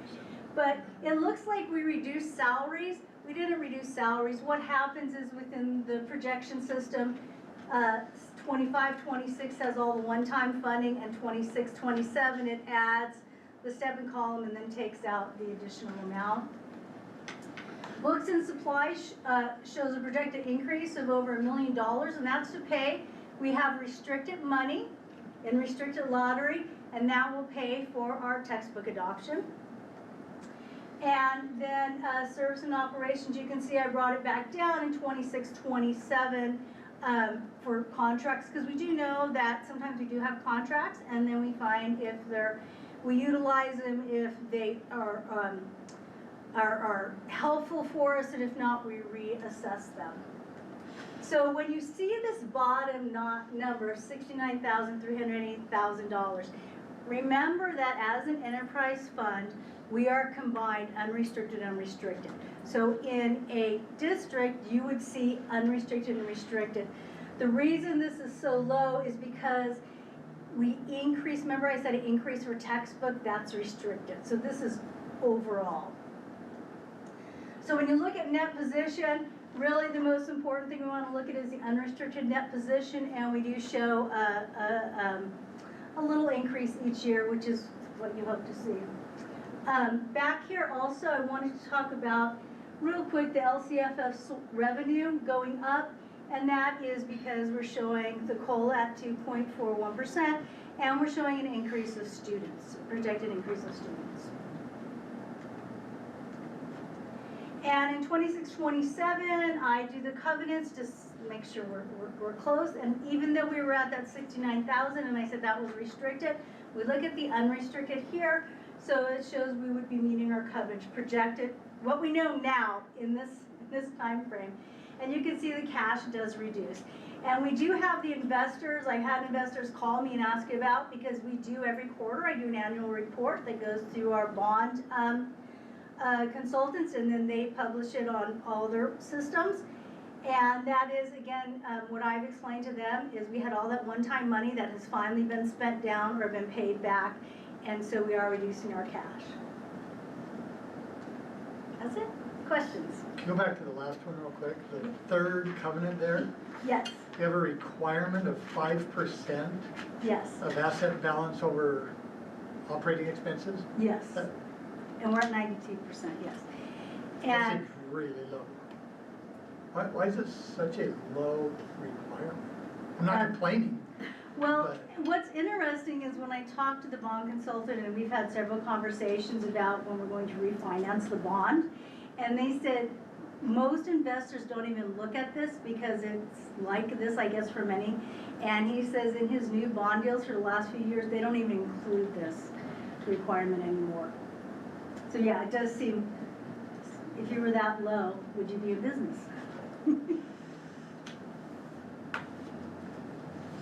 So 26, 27, it does look very tight if you go back to the projection. Yes. Our cash balance, we've got the rainy day fund that would cover that for any, that's what that bottom line there is. Net position is kind of. Yes, yeah, and your adjusted net position is pretty close to your cash. When we look at the audit, you'll see our cash going in. Because remember, each year there's at least $6 million we cannot spend. So that's kind of built up over time and you can't go back and spend it because we'll be out of compliance. So we've been able to have this cash increase. So we're close to breaking even, but we've got, in case there are unexpected issues. Yes. we're covered. Yes, we're getting closer, yes. And as I've discussed with Ms. Lynch, we eventually max out on our enrollment because we're not like a district so much. We have a maximum amount of seats we can fill. And once you get to that point and then you're fully staffed, your only increases are going to be your COLA or your one-time money. So make sure really. And 26, 27 shows the $1 million for textbook adoption. Correct. Which likely will be in the 27, 28 fiscal year. Okay, yeah. And that's what because when you order in 26, 27, then it gets delivered in 27, 28. Yeah. So we have restricted money, and we don't spend it because it's only for textbooks, just a minimal amount. If we spend it, the rest of it comes out of LCAP. Okay? Questions? Questions? Good? Move that we approve the second interim financial Thank you, report, Leo. fiscal year 25, 26. And a second by Gordon. You can just have them for the next four, actually. And call for the vote. Those in favor say aye. 75%. Aye. Any opposed? No. No. Approved. Moving forward to the next item. A very long agenda today. Yeah. Okay, so recommendation to approve the contract for Solution Tree Services. No, we're on Oh, the audit. I'm sorry, Audit. I'm sorry, I skipped it. I apologize. Recommendation to approve the audit report, Ms. Delson. I know. All right, hello again. So I'm going to just review the highlights of the audit. So we don't have to go through all the numbers and all the detail. Everybody should have a hard copy I had gave to Ms. Kumar, so everybody has something to look at. The one, to start with the audit, it's called a consolidated audit. And basically what that is we have the Palmdale Aerospace Academy and then the foundation, which technically owns the assets, so they're combined, and that's where we run the bond lease payments through. So that's why it gets combined. When you're looking at an audit, there's really two things the first things that people look at. So if you went to page 1 of the audit, in the second paragraph, you would see, in our opinion, the financials present fairly. That is the best opinion that you can get from the auditors. It's a clear opinion. It means everything, as far as they could tell from the information they were provided, was good. The other thing is we have no material weakness, which would be through your internal controls. The other thing that most people look at as soon as they get the audit is they would turn back to page 33. And this is under your supplemental. And you're looking for audit findings. What can you do better? What did they find? On page 33, you will see there were no audit findings for financial statements. There were no audit findings for federal awards, and there were no audit findings for state awards.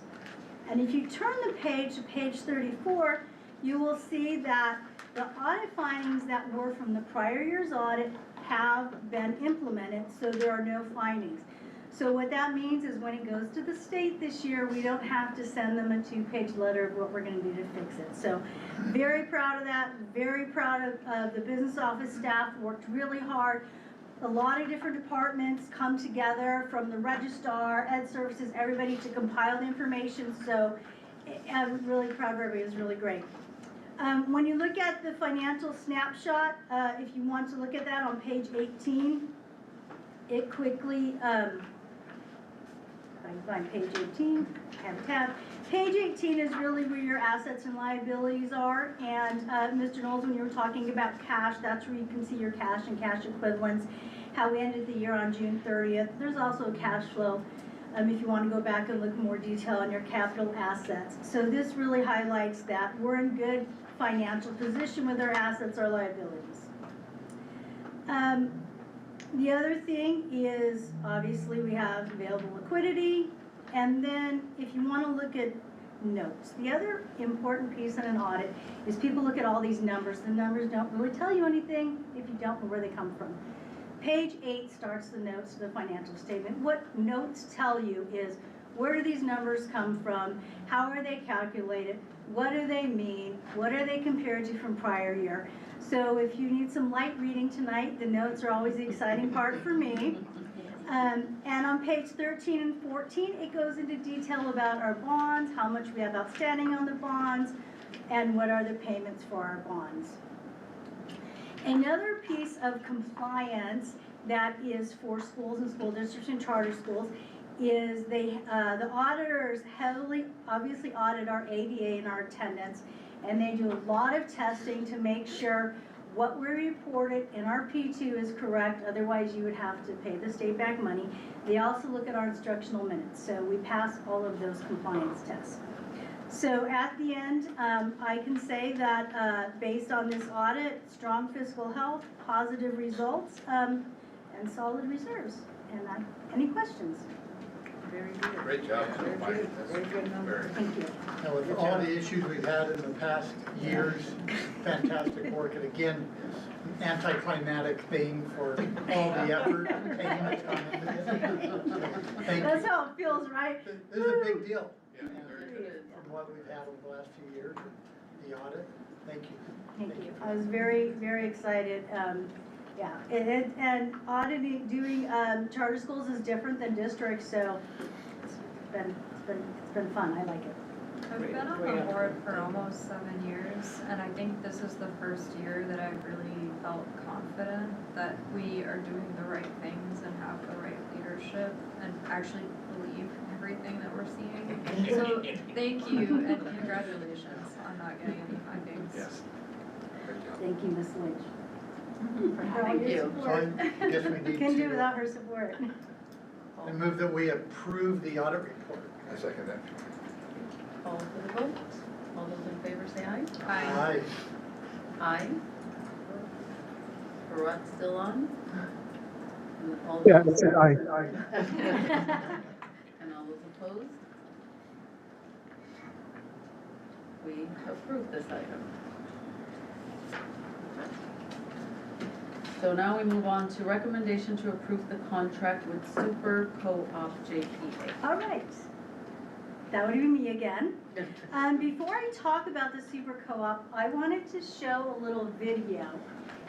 It's on the Google Slides. I hope, yeah. So if you do slideshow, I think then, okay.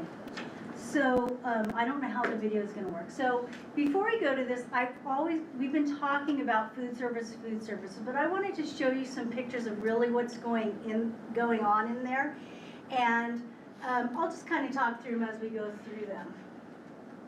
So this is our middle school and high school. We're only looking at middle school and high school today. So here's our staff getting ready for lunch. So we talked about the new freezer. So I wanted to show the new freezer. So what used to happen, and what still happens in elementary schools, when you have the vendor program, every morning around 5:30 a truck would come, it would deliver the meals. The meals are in paper cartons. They would either, keep them cool, and then they serve them for breakfast and lunch. And every week, the vendor sends a list. These are your options. You pick the options you want, and sometimes we can even pick them. These are your options. These are your commodities. And so it was really easy to order. So now with the freezer, now how do I make that play? Do you push it? There's no sound. So this is our freezer, and this is just from one delivery. And you can see it comes in at 700 to 1,000 pounds. We get deliveries Wednesdays and Fridays. Everything is labeled, everything has dates on it. And so then the food services crew will come in, put those boxes on their cart, take it in, and then make their magic with it. So I thought, we've talked about the freezer, but nobody's ever seen the freezer. Really, how big is the freezer? And then we do have a walk-in refrigerator already, but you can see we have a lot of fruits and vegetables in there now. So this is just a quick shot of breakfast and all the fruits and vegetables that are offered. If you've never been in there, every breakfast and lunch, you have these baskets of all types of fruits. Every child is entitled to 2 fruits, vegetables every day. They're encouraged to take them. They don't have to, but they're supposed to. We encourage them to take them. And this is just, this is all on Valentine's Day. So this is just a quick shot of the food line and what they're getting ready for. You can see the fresh salads, which we never had. They have this thing called walking tacos, and they stuff all kinds of stuff in it. You can see spicy chicken sandwiches, and cheeseburgers. So they take all that food out of the freezer. They have all the breads and everything. They heat up everything, they produce it all, they put it in all of those things, and they put it out there for the kids. And one exciting thing, unanticipated consequence that Mr. Dillinger has shared with me, that going from the vended meals to this meal, garbage has been reduced by 75%. And his staff is very happy. We do use disposable trays, so they can just put the food right on the trays, and when they're done, they just throw the trays away.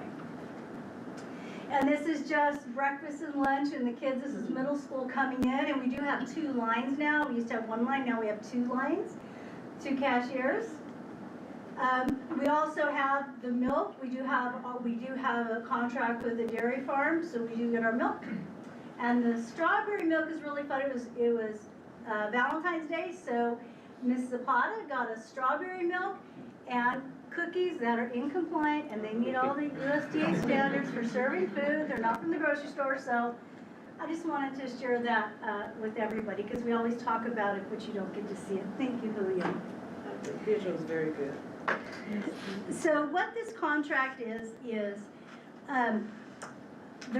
a new co-op. It's called the Super Co-op JPA, and it was formed by somebody in the industry she's been in the industry for 35 years.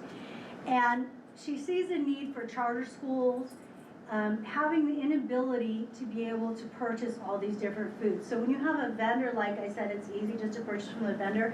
But when you're doing food like this, as you remember from our piggybacks, we had frozen food, we had pantry items, we had bakery, produce. So we, in a smaller environment like this, we don't have a huge procurement department, a purchasing department, or even in food services, the staff, to do the RFPs every year, and they have to be updated. You have to know the food you're ordering and all of that. So seeing this need, this co-op was created.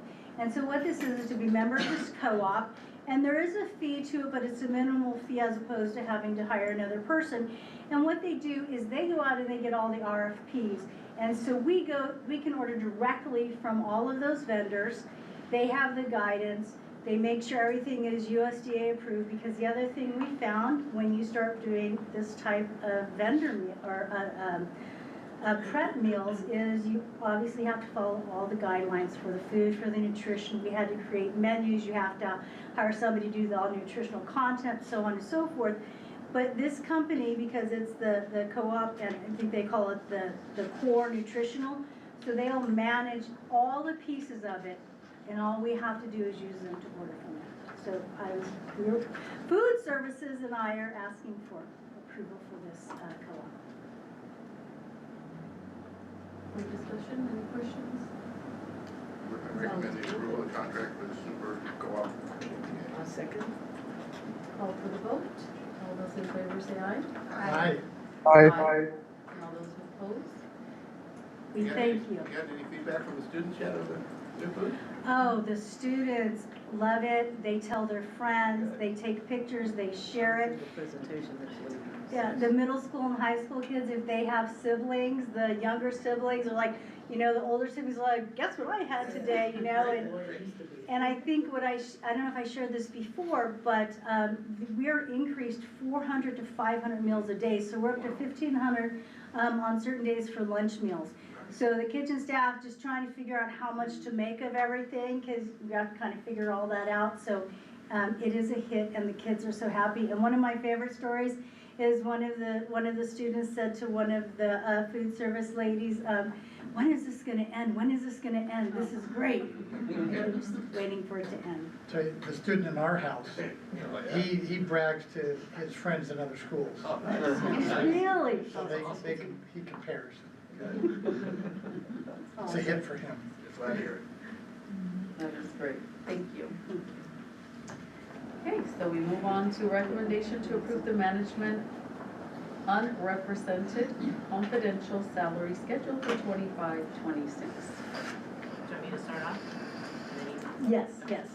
So we're bringing this to the board. There's been past practice here that there is what's referred to as a Me Too. And so Roseanne and I met to look at out years. What's important for me is that we maintain our staff because we want to continue the good programs we're doing. So in order to make this work fiscally for this year, we came up with this plan that should share with you fiscally. And then the board has to consider going forward what we'll do moving forward because the Me Too can't be sustained year after year. So you're on. Thank you, Ms. Lynch. Yeah, so Ms. Lynch and I spent a lot of time going back and forth, different scenarios, looking at outer years and really trying to figure out what we could do to keep the amazing people that we already have here at the Academy. So in this salary schedule, what it presents is that there is a 2% on schedule across the board for every classification and every step up to step 5. When you get to step 5, we added a step 6. There was never a step 6 before, but it's a 1% increase to step 6. Except if you're on the unrepresented salary schedule, the executive assistant and confidentials already had a step 6. So we kept that step 6 and went out the same percentage that was already there. In addition to that, we felt, okay, you're at step 6, we want to keep you, so let's look at longevity. So we reduced the longevities for some of the years from 8 years, 13 and 18, and we also increased it about $500. So step 6, you get step 7, and then your longevity hits. We also looked at making the master's degree equivalent to what the certificated bargaining schedule is. And so we adjusted for that. The one thing we did not do is, as you're aware, for both PACA and PATA, they were both offered an off schedule of $1,000 and $2,000 respectively. For certificate in classified management, we are not recommending an off schedule for them, but for the certificate in classified non-management, we are recommending an off schedule for them to follow whether their certificate or classified with whatever that bargaining unit received. And I think that is it of what we came up with for this year.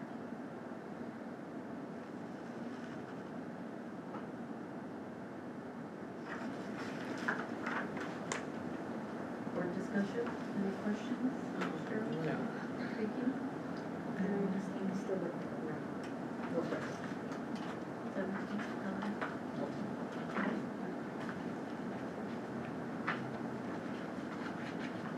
I move that we approve the management unrepresented confidential salary schedule for 25-26. Second. Call for the vote, all those in favor, say aye. Aye. All those opposed? Approved. Are you going to say nay? No, it scares me when he says that. It's off guard. It's like a voice from the sky. Okay, moving forward to recommendation to approve the contract for Solution Tree Services. So this one is prematurely coming to you. We need it to prematurely come to you because we want to secure the 2 consultants for the summer. I'm happy to report that we already have the same number of teachers interested in this summer's summit.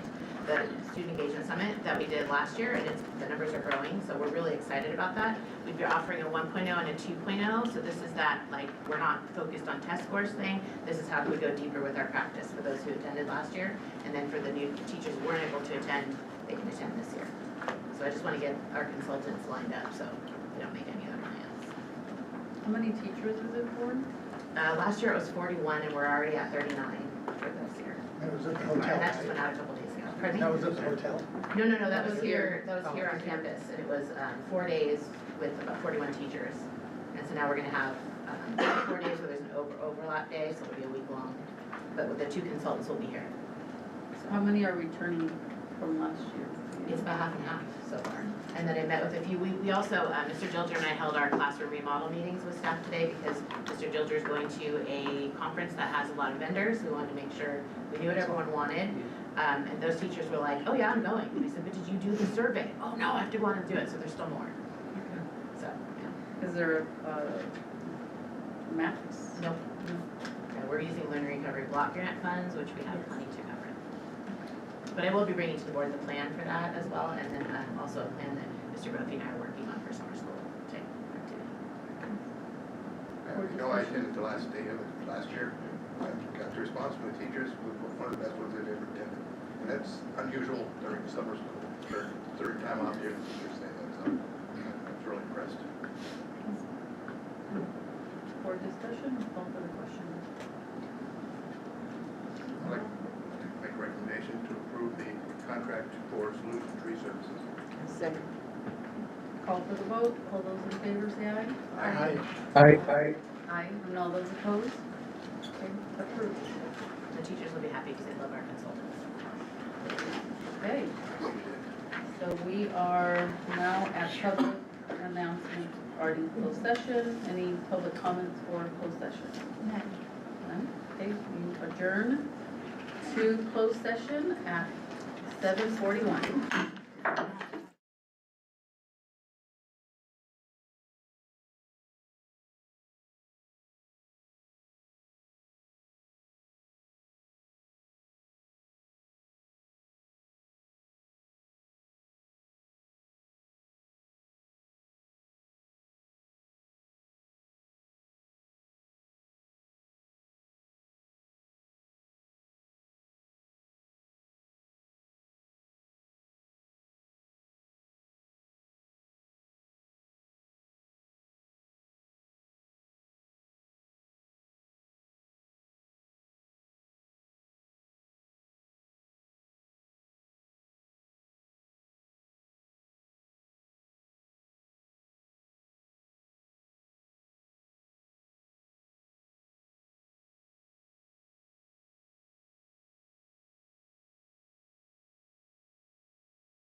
Ready? Okay, reconvening the meeting at 8:51 after closed session. There are no reportable actions from closed session. We move now to board reports. Cheryl? I don't have anything to report. Vicki? I want to say thank you for the event we went to with the fundraiser, 2 weeks ago, Friday. I enjoyed that. It was good to see everyone, and it was just fun to me. I enjoyed it. And thank you, TPAA, for letting us go. Yeah. Dennis? Yeah. Miss Liz said that things were running pretty smooth, and she was like, I said, that's a good thing, so let it go if it's running smooth. Helen? I know Mr. Brophy mentioned it already, but I wanted to say thanks to TPAA for hosting the 2 robotics tournaments over the weekend. That was great for the community, for the local teams. And I also wanted to shout out the student volunteers that did a really great job. And then I also wanted to congratulate the Science Olympiad team. They did really well at the tournament at ABC on Saturday. Awesome. Farat? Yeah, I just wanted to shout out the robotics competition as well. Awesome, thank you. As for me, likewise, the robotics competition, I am a huge supporter of that sport, and I do encourage everyone and also to help recruit volunteers in the community to come help as well, and see the students shine. It's awesome to see others come visit the school as well. It gives that opportunity for the school to be just on display for other communities to come and see as well. And thank you once again to Ellen for her support there and all the others. It was awesome to see that students from 10 years ago were here helping and volunteering, giving back. That was great as well. So that is what I have to report. Is that in the pay attention memo? How do you find out about those events? So we do have a calendar that I know that sometimes with our busy schedules, I myself am not the best at looking at the calendar. They're on there, but we can also ask Mr. Brophy to share it, an email with the board. He does send a weekly letter that he does put things on there. I know. Emails, a lot of times he emails because I get a lot of Yeah, and he's going to be doing a kickoff or reveal of the robot that they built. So he said he was gonna send out more information about that as well. If you're interested, the last thing for this season that's a local competition, it's not at TPAA, but at Eastside High School in April. It's April 3rd and 4th. They have the big robots competing, and our team, Team 5012 from here at TPAA will be competing there. And it's free and open to the public. Okay. The other AV teams will be there too. Yeah, happened to be in the Ventura area. There'll be a regional in March as well. I'm sorry, Farah? There'll be the regional in. Happening that there's another competition in Ventura that'll be happening next month. I just got the form for that today, so if you had to. Yes. Okay, anything else to report? Okay, so we adjourn this meeting at 8:54, and we will meet again on March 10th.